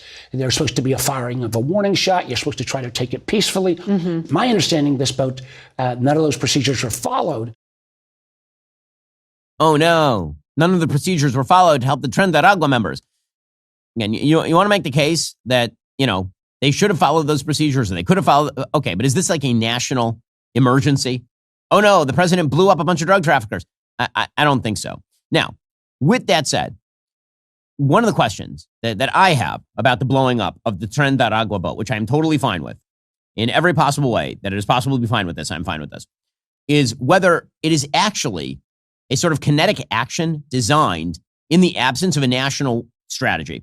One of the things I've been watching with the foreign policy of the Trump administration so far, which in some areas has been really good. I think in the Middle East, obviously, Trump has been the best president in the Middle East in my lifetime, bar none. Easy to see from his Saudi forays to his attempts to draw a common cause with Bahrain and UAE, to his attempts to broker peace between Armenia and Azerbaijan, to obviously his support for Israel and its war against its terrorist neighbors. I think he's been fantastic there. When it comes to Ukraine and Russia, I think the president has come around more and more to the correct position on that. When it comes to global orientation, however, it seems that the Trump administration is ceding more and more ground because of these tariff wars to China and Russia. And that is a real problem. I was looking at a global map recently, and what you see is that China and Russia actually are spreading their influence operations all the way from China in the east, all the way across to Turkey in the west. Their ally Russia has been attempting to make moves on its own borders, obviously not just in Ukraine, but also in Georgia, in Kazakhstan. They're trying to make some moves now in Moldova. You are seeing that Russia, China are trying to make inroads with India. They're trying to make common cause with many, many countries in Africa. And of course, they have solid ties with regimes like Brazil, like Lula in Brazil. And so whether the United States likes it or not, we are involved in a geopolitical competition with China and Russia. And if we decide to withdraw from the world and simply blow up cartel boats as sort of our defense mechanism, that is not going to be enough. It is not going to be enough because it turns out that geopolitics is about the entire geo. It's about like the entire world. It's not just about the Caribbean Sea and small drug boats that are traveling. And so if blowing up a drug boat is sort of the muscular, look at us, we're tough response to greater and greater Chinese encroachments against Taiwan, greater and greater Chinese encroachments in the Philippines, if that's our response, that is not sufficient. There's a point that's been being made by the Wall Street Journal that I think is correct. On Friday, pointing out that actually the United States is not spending nearly enough on our military. All right, coming up, President Trump getting ready to activate the military in Chicago. Maybe, kind of, not really. Plus, Isabel Brown has signed up. She has a brand new show here at Daily Wire. She'll be joining the show to explain in a moment. First, since Roe versus Wade was overturned in 2022, more than 100 abortion clinics have closed across the country. Here is the reality, however. Abortion hasn't gone away. It has actually just shifted. The abortion pill already accounts for more than 60% of all abortions. But there's hope. Every single day, Preborn is helping moms choose life, rescuing about 200 babies every day by simply loving mothers and showing them their child through an ultrasound. When a mom sees her baby and hears that tiny heartbeat, everything changes. Here's how you can be part of this. Just $28 provides an ultrasound for a mom in need. Think about that. Less than the cost of dinner out. You could give a mom the chance to choose a life of love for her baby. So I'm asking you personally, will you join me in this mission? There's nothing more important. Visit preborn.com/Ben or simply dial pound 250 on your phone and say keyword baby. That's preborn.com/Ben or dial pound 250 keyword baby. Together, we can help save lives. One mother, one baby, one story at a time. Again, you're not going to do anything else more important today, this year, probably ever, than helping the unborn. Visit preborn.com/Ben or dial pound 250 on your phone and say keyword baby. Also, feeling overwhelmed by those back taxes? You're not alone. Maybe you missed that April deadline or your financial records are all over the place. Whatever the situation, don't put it off any longer. The IRS isn't getting any friendlier. Those penalties, they pile up fast. We're talking 5% every month you don't file, maxing out at 25%, and that adds up really quickly. Here's the thing. You don't have to handle this alone. Tax Network USA specializes in exactly these situations. They've worked with thousands of Americans, employees, small business owners, people who haven't filed in years. Messy books, they've literally seen it all. They know how to sort it out. What sets them apart is their direct access to IRS programs most people don't even know exist. Plus, they have expert negotiators who actually know how to get results. They'll start with a free consultation to assess your situation. If you qualify, they might be able to reduce or even eliminate what you owe. More importantly, they can protect you from the really scary stuff like wage garnishments and bank levies. The bottom line, don't wait for that next IRS letter to show up in your mailbox. The sooner you act, the more options you'll have. Call 800-958-1000 or visit tnusa.com/Shapiro to talk to a real expert at Tax Network USA. Take the pressure off. Let Tax Network USA handle your tax issues. The United States spent 16.9% of its economy on defense in 1952 during the Korean War, north of 8% during Vietnam. After the explosion of government domestic spending on healthcare, retirement, education, and much more, the Pentagon gets 3% of GDP. The Bipartisan Commission on National Defense Strategy said last year the United States last fought a global conflict during World War II, which ended nearly 80 years ago. The nation was last prepared for such a fight during the Cold War, which ended 35 years ago today. It is not prepared. The commission said the U.S. needs a military that's capable of fighting in more than one theater at once, not because we want to fight, but because if you want to drive other people off the ball and ensure that they don't start a fight, you have to make sure that they understand they will lose. According to the Wall Street Journal, leaks to the press suggest that President Trump's not-so-new War Department, because they're renaming the Department of Defense the Department of War, which, by the way, I like, is about to roll out a strategy that won't come close to that standard.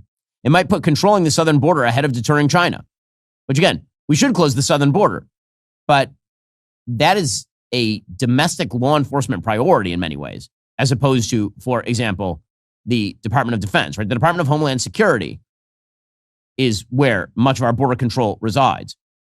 Whether President Trump truly believes in a broad American retreat from the world isn't clear, but his Pentagon is presiding over one. And again, that seems correct to me. It seems like the Elbridge Colby wing of the Defense Department and some allies in the White House are pushing an American withdrawal from the globe. And what that means is a stronger Russia and a stronger China. It means giving up territory. It means giving up shipping lanes. And that has real ramifications. And so again, I'm very much fine with the President of the United States blowing drug boats out of the water. But what really needs to happen is a much more aggressive defense of American interests. That doesn't mean war. Again, that means making sure that everyone knows that we will use methods at our disposal ranging from technological dissemination to economic power to the credible threat of military force to prevent our adversaries from gaining global control. Russia certainly has not been deterred at this point. Over the weekend, Russia struck Ukraine with the largest aerial bombardment of the 3.5-year war, hitting a government building in the heart of the capital for the first time. Russia fired 13 missiles and launched more than 800 attack drones, according to the Wall Street Journal, according to Ukraine's Air Force, a record for the number of drones it has directed at Ukraine in a single night. Air defenses intercepted 4 of the missiles and nearly 500 of the drones. The attack, targeting cities and towns across the country, killed a young woman and her 2-month-old child in the capital, according to Kyiv's mayor. It also struck the Ukrainian Cabinet of Ministers, a government building located in an area of the capital that is one of the most protected by air defenses. So, apparently, photos posted by the Ukrainian Prime Minister, Yulia Shridenko, show a damaged roof and the top 2 floors of the hulking half-crescent building located not far from the presidential offices.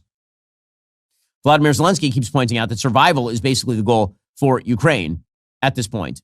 Here was Zelensky over the weekend. Did he occupy it? No. It mean that he didn't win. It means that we have Ukraine. But he still wants to win. Yes, but till he didn't occupy us, we win. And I think so, because we have our country. And of course, he understands it very clearly. He wants, of course, to occupy us totally. For him, this victory.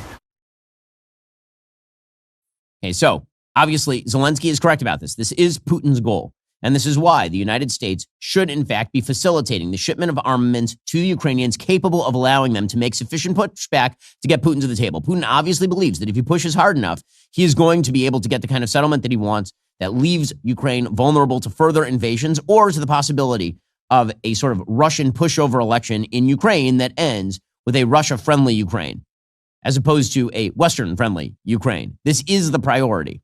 And the West should know that, just as the West should understand that China's goal in its entire geopolitical strategy is to gain more power at the expense of the United States, very clearly. Now, what that means, first and foremost, is that President Trump should be focusing on the economy. Because if the economy goes south, then forget about everything else. The economic power of the United States, which backs the military wherewithal of the United States and also prevents Democrats who would love to surrender to the globe, to the Chinese and the Russians, from taking over. The economy must remain strong. Well, at the end of last week, there was a jobs report that was quite weak. That jobs report suggested that there had been essentially a small increase in the unemployment rate, but basically no job growth for the last several months because there was revision downward. That job report, again, underscores the idea that there should be interest rate drops, but it does not mean the economy is booming for sure. According to the Bureau of Labor Statistics, and remember, this is Trump's new Bureau of Labor Statistics. He fired the head of the BLS. The economy added only 22,000 jobs in August. The unemployment rate rose slightly to 4.3%. The revised data showed employment actually fell by 13,000 in June. That is the first net loss of jobs since the end of 2020 when the pandemic was raging. Some of that is undoubtedly the tariff wars. Some of that is just generalized uncertainty about the direction of the economy. And certainly the idea the economy is booming right now is not true. The PE ratios in the stock market are incredibly high, meaning the price to earnings ratios. That means that people are essentially overpaying for stocks. That is particularly true at the top end of the tech market. I speak with many of the tech leaders in this space. Even they believe that a lot of these stock prices are inflated. Well, Kristen Welker had on Scott Bessent, the Treasury Secretary, who may be the man standing between America and economic downturn, and confronted him over the poor jobs report. Here's what he had to say. Let me drill down a little bit more on these numbers, Mr. Secretary. The president said that these tariffs are going to spark a manufacturing renaissance, he called it. But since he announced them in April, the U.S. has actually lost 42,000 manufacturing jobs. Are these numbers proof that the tariffs are failing to produce the manufacturing jobs that President Trump promised? Again, Kristen, it's been a couple of months, and with the manufacturing sector, as you know, we can't snap our fingers and have factories built. So what we are seeing is a record amount of investment intentions. We've seen a CapEx boom in the first half of the year, and I think that was actually held back. The One Big Beautiful Bill, which has full expensing for factories and equipment, was passed on July 4th. Many companies were holding back then. So we are going to see construction jobs and we're going to see manufacturing jobs. Okay, so he says there's going to be a manufacturing uptick. There has not been a manufacturing uptick, largely because many of the manufacturing centers in the United States, guess what they use to make their products? Imports. A good case in point of this, by the way, is what just happened over at Hyundai.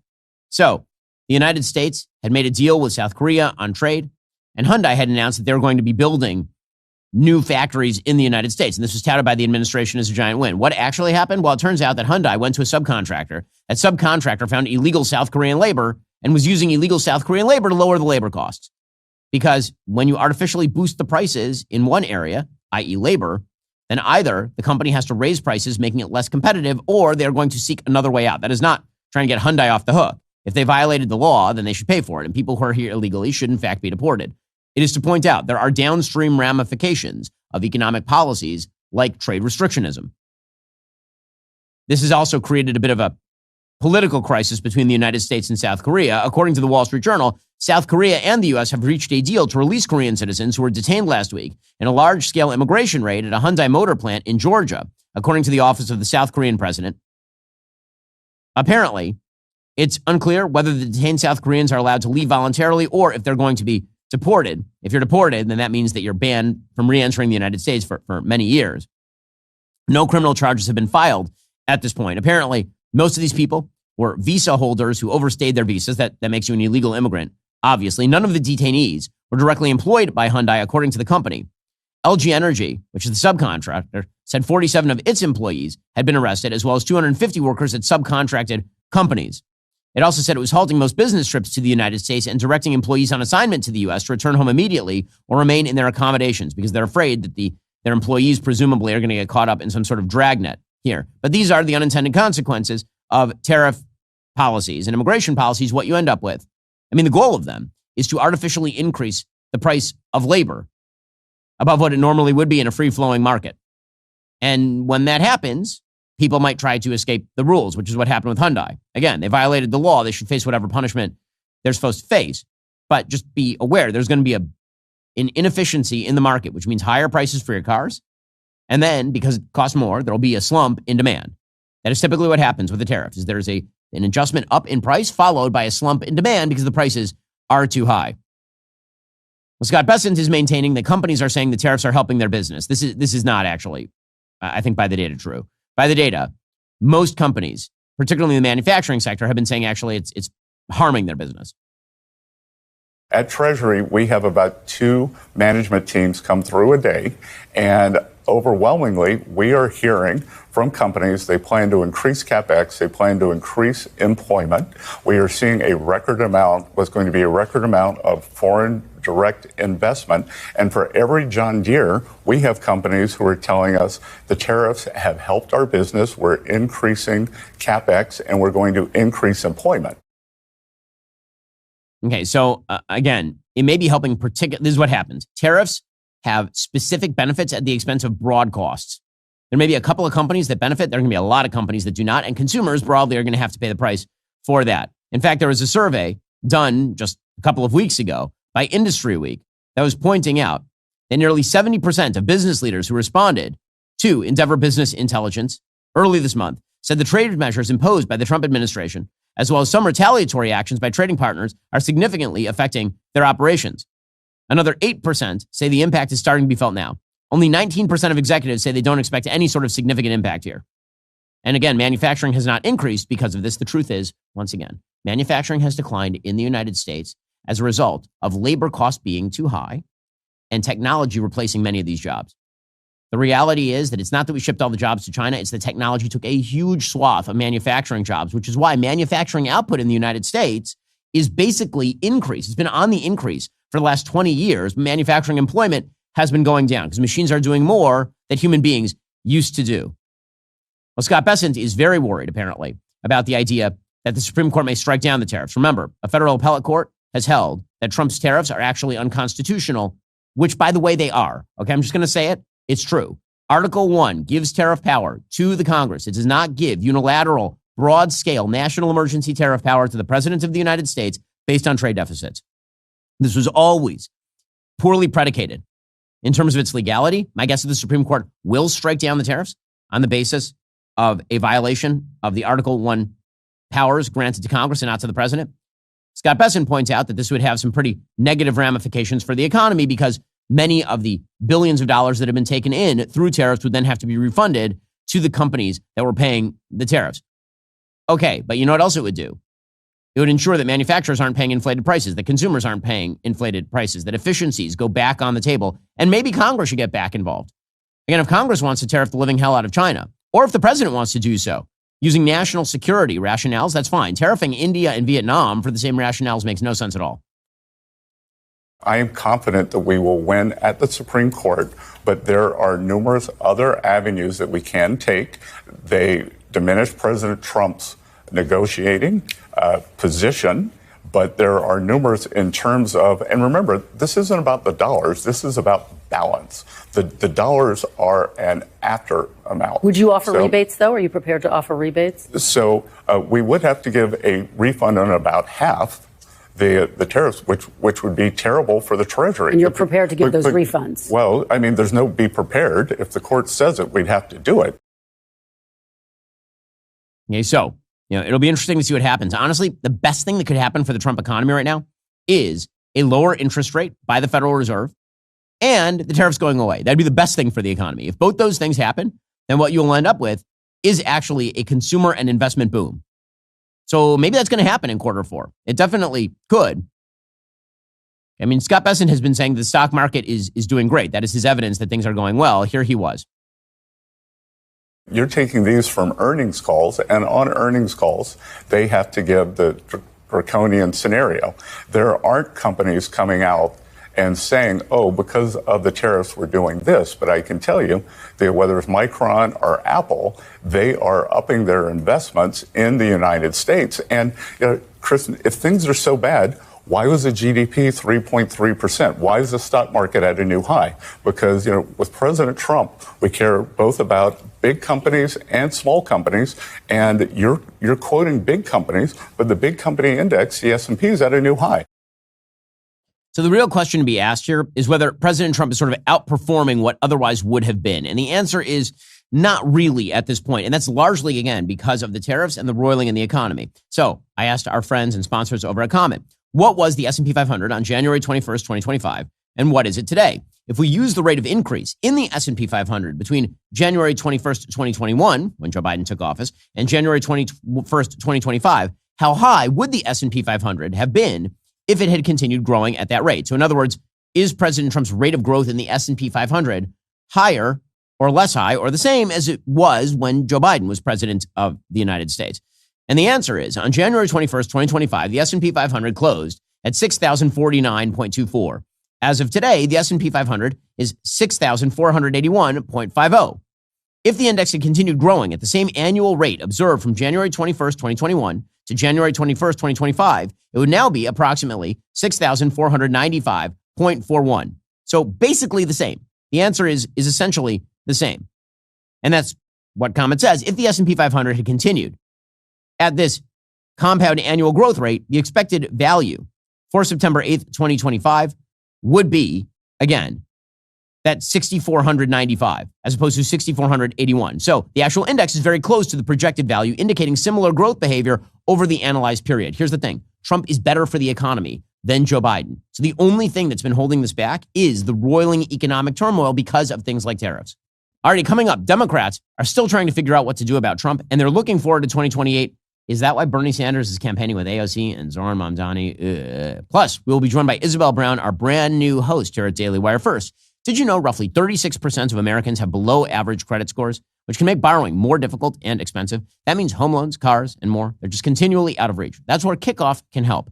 Users with credit under 600 grew an average of 84 points in their first year with on-time payments. You can start building your credit right away for just $1 in your first month. The best part, AutoPay takes care of everything automatically, so you're building credit even while you sleep without ever having to worry about missing a payment. The whole sign-up process only takes a few minutes, right from your phone. There's no credit check required. You can cancel it whenever you want. No wonder it's the #1 credit builder on the App Store. Start building credit with Kickoff today. You get your first month for as little as $1. That's 80% off the normal price when you go to getkickoff.com/Shapiro today. That's Kickoff without the C. Get KIKOFF.com/Shapiro. Must sign up via getkickoff.com/Shapiro to activate offer. Offer applies to new Kickoff customers first month only, subject to approval. Offer subject to change. Average first-year credit score impact of plus 84 points. Vantage score 3.0 between January 2023 and January 2024 for Kickoff credit account users who started with a score below 600, who paid on time, and who had no delinquencies or collections added to their credit profile during the period. Late payments may negatively impact your credit score. Individual results may vary.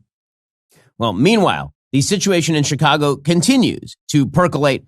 The president of the United States sent a meme over the weekend that got people very upset. If you keep falling for his memes, I'm sorry, but I don't know what to tell you. The guy loves memes, okay? The president of the United States loves the memes. He doesn't mean he's going to napalm Chicago. Somebody put up a meme of Trump as Robert Duvall in Apocalypse Now. You know, like the helicopters in the background and the napalm explosions and everything. And it said, Chipocalypse Now, meaning like Chicago apocalypse. And President Trump said, I love the smell of deportations in the morning. Chicago about to find out why it's called the Department of War. Okay, this is total trolling, obviously. He's not going to declare war on Chicago. He's not escape from New York. He's not going to start nuking parts of Chicago. Napalm is not going to fall into the center of the loop. This is not a thing. But, of course, this set Democrats off. Of course.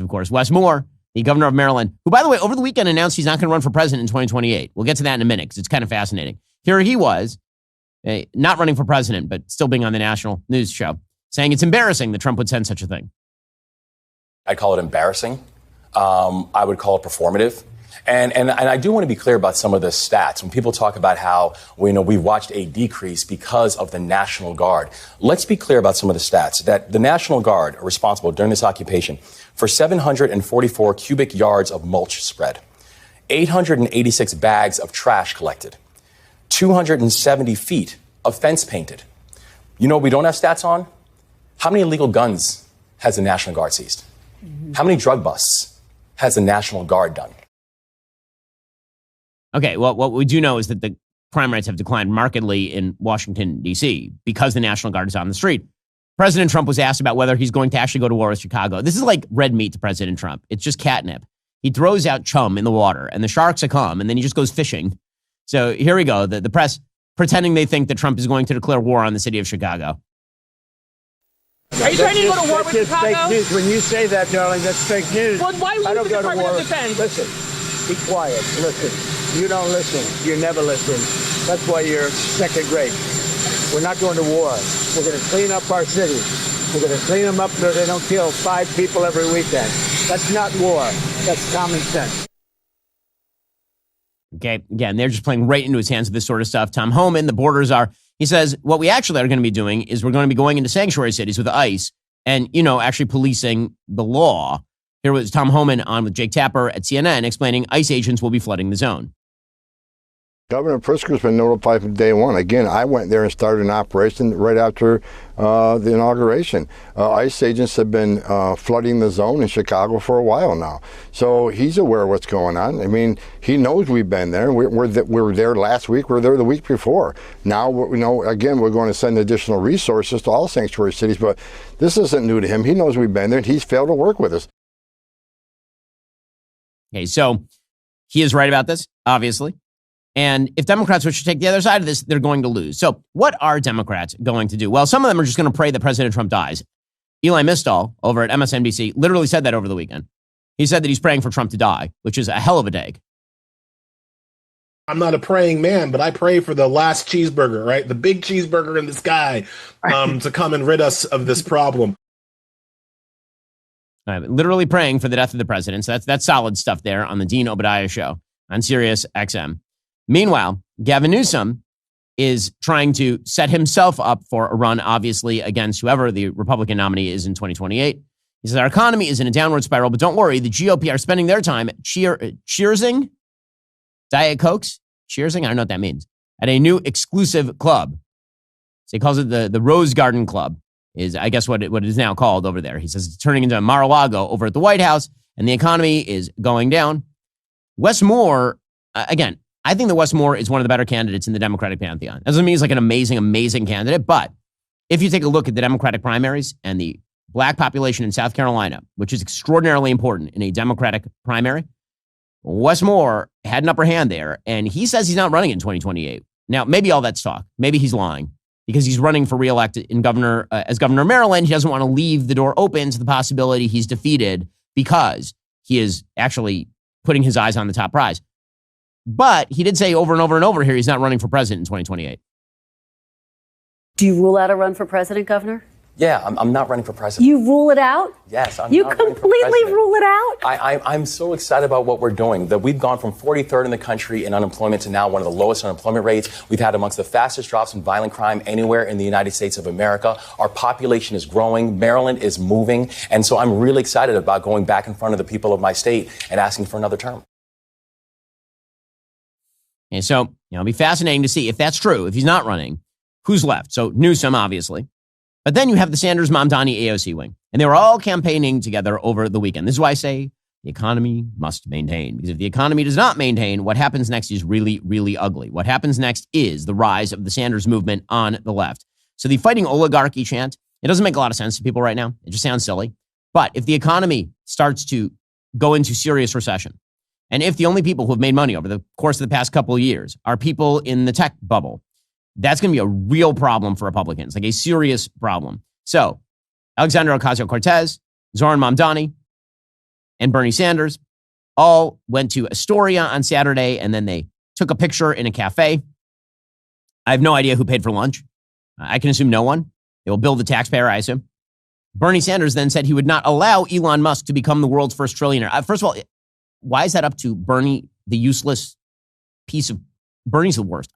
Bernie is just a leech on the ass of society. That's all he is. He has been this for 80 long years. A leech sucking the blood out of the ass of society. It's just amazing that this person is considered a useful person when he is legitimately one of the most counterproductive Americans ever born. Truly. Here he is explaining he's not going to allow Musk to become the first trillionaire as though he has some sort of magical ability to downgrade the stock value of Tesla. We are living in crazy world. Millions of people struggling to put food on the table, and making one guy a trillionaire is insane. Not what this country is supposed to be about, and we are not going to allow that to happen. We're not going to allow anybody to be so rich because we need more poor people. That's what we need. Zero-sum thinking at its finest. He says people should be jumping up and down in support of Zoran Mamdani. This is why when people say personal irritation, when people trot Bernie Sanders out, like, well, he is Jewish. So what he says about the Middle East, Bernie Sanders is as Jewish as a ham sandwich. He has nothing to do with Judaism. Nothing. He was born into a Jewish family, and that's it. That's the whole thing. Otherwise, zip, zilch, zero. Him speaking on behalf of Judaism is the same as me speaking on behalf of Islam. We have pretty much the same relationship with those respective religions. Well, here's Bernie Sanders. I find it hard to understand how the major Democratic leaders in New York State are not supporting the Democratic candidate. One might think that if a candidate starting at 2% in the polls gets 50,000 volunteers, creates enormous excitement, gets young people involved in the political process, gets non-traditional voters to vote. Democratic leaders will be jumping up and down. This is our guy. Well, so what does Zoran Mamdani have to say that is so valuable? Well, I mean, he says that he's still in favor of government-run grocery stores because while they've never worked anywhere, this time they definitely will. You know, I say to that example, as well as the examples of our own failures as city government right here in New York City, that we have to prove not only the efficacy, but the excellence of this idea. Because for every one example that you can point to, there's another of another municipality today considering opening a city-run grocery store. But to me, the most important thing is the outcome. This is something I believe will work. We will bring the best and the brightest to deliver it. And it will be 5 stores at the cost of $60 million, which is less than half the city is already spending on subsidizing corporate supermarkets. Oh, that's just yeah, it'll work this time. Socialism has never been tried.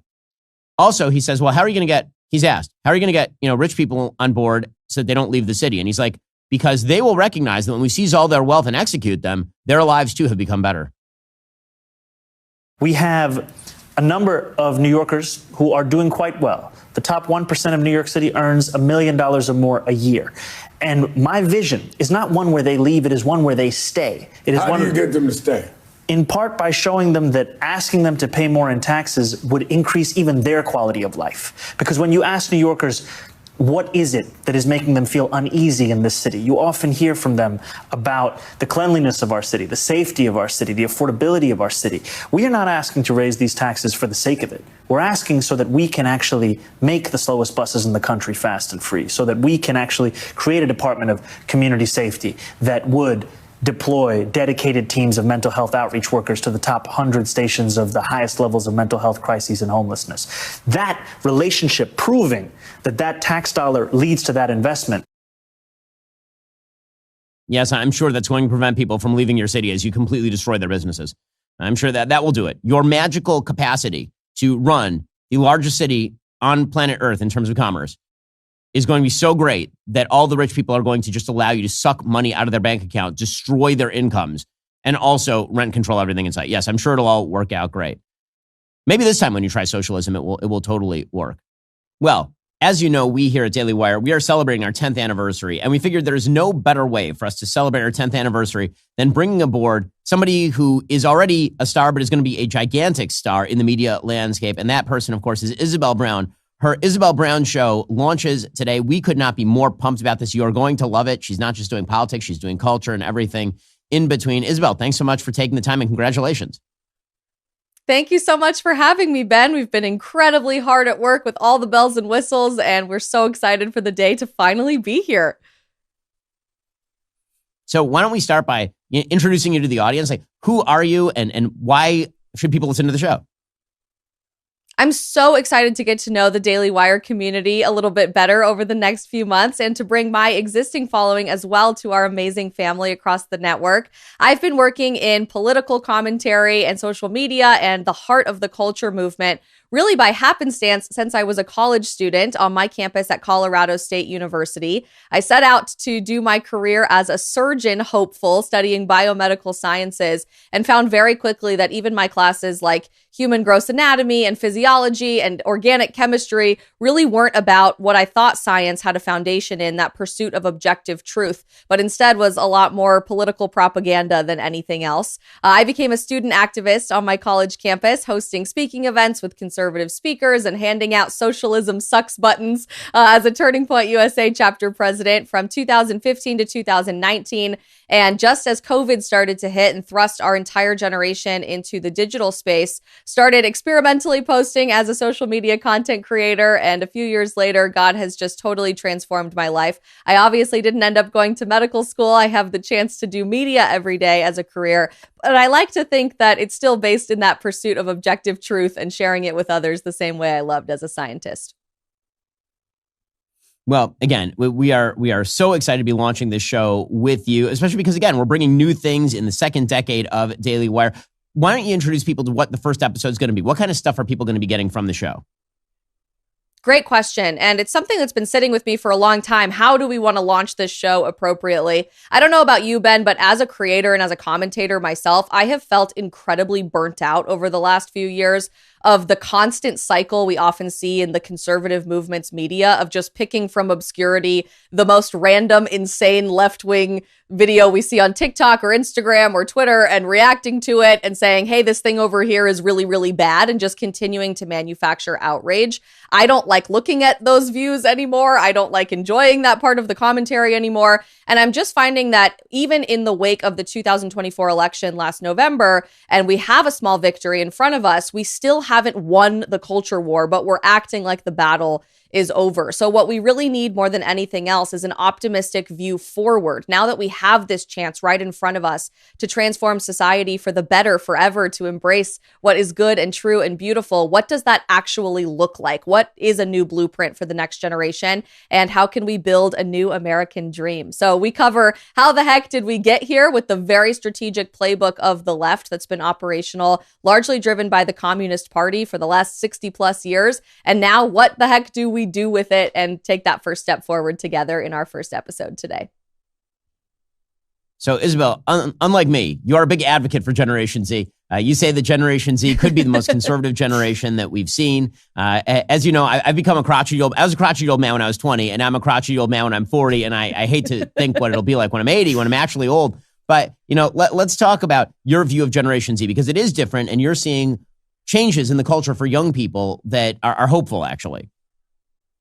I am. I see it every single day, Ben, starting when I was just a college student as a Gen Zer on my own campus, and now interacting with millions of Gen Zers, not just in America, but across Western civilization in the digital space today. I didn't get a lot of love for being the Gen Z apologist over the last few years, and in fact have been laughed off set at Fox News and Newsmax and just about everywhere else with this rose-colored glasses idea that this next generation really is going to save our country. But I fundamentally do believe it. You're watching Gen Z not just become overwhelmingly culturally conservative, but also politically conservative. As we know from this last election cycle, it was Gen Z decisively that delivered the victory for President Donald Trump, thanks to mostly TikTok trends and Instagram videos. But I think that cultural piece is really the most fascinating concept of all of this. 93%, according to Newsweek, of Gen Zers want to get married. We're having children younger. We're embracing religion when no one expected us ever to, in a very traditional sense, rooted in traditional Christianity and other religious traditions across our country. There's a resurgence of free speech. As we even talk about on the show today, look at what's happening in Temecula Valley School District in California, when grown adults are trying to say that you are mentally unstable as a child, girl, if you don't want boys in your locker room. Middle school girls are walking out of their classroom this week with big giant signs that say, no boys in girls' spaces. There really does seem to be a sense of moral clarity and a hunger, not just for conservative ideas, but objective truth in this next generation, and wanting to build a future that we can be proud to call home again and share with every generation that comes after us. Now, folks, you can see why Isabel Brown is going to be the newest star with Daily Wire Plus. Go check out Daily Wire Plus right now. You can also get her show anywhere you download podcasts, YouTube, Spotify, Apple. Go check her out right now. Today is day one, so be on board from the very beginning. Isabel, again, congratulations and welcome to the big time. Thank you so much, Ben. Excited to be here. The reason that Daily Wire Plus is launching this show is because we believe in Isabel and all of the principles she stands for. She's a fresh perspective, fearless commentary on the toughest political and cultural topics, awesome insights you're not going to hear anywhere else. Isabel is determined to go on offense to save the West and help build a new American dream for her generation, the Utes. That forward-looking vision is exactly what we actually all need right now. It's a rallying call for young conservatives to not just defend our values, but to actively shape the future. So don't miss her debut episode. It's airing today. Be there from day one. Join me in giving Isabel a big Daily Wire welcome. Follow her, watch the show, get ready. The next generation of conservative commentary has arrived. Alrighty, folks, the show is continuing for our members right now. There's a terrorist attack in Israel, and Tucker Carlson has some fascinating words about Hamas. No one could have predicted this except for everyone who's been watching Tucker over the course of the last couple of years. Remember, in order to watch, you have to be a member. If you're not a member, become a member, use code Shapiro. Check out for 2 months free on all annual plans. Click the link in the description and join us.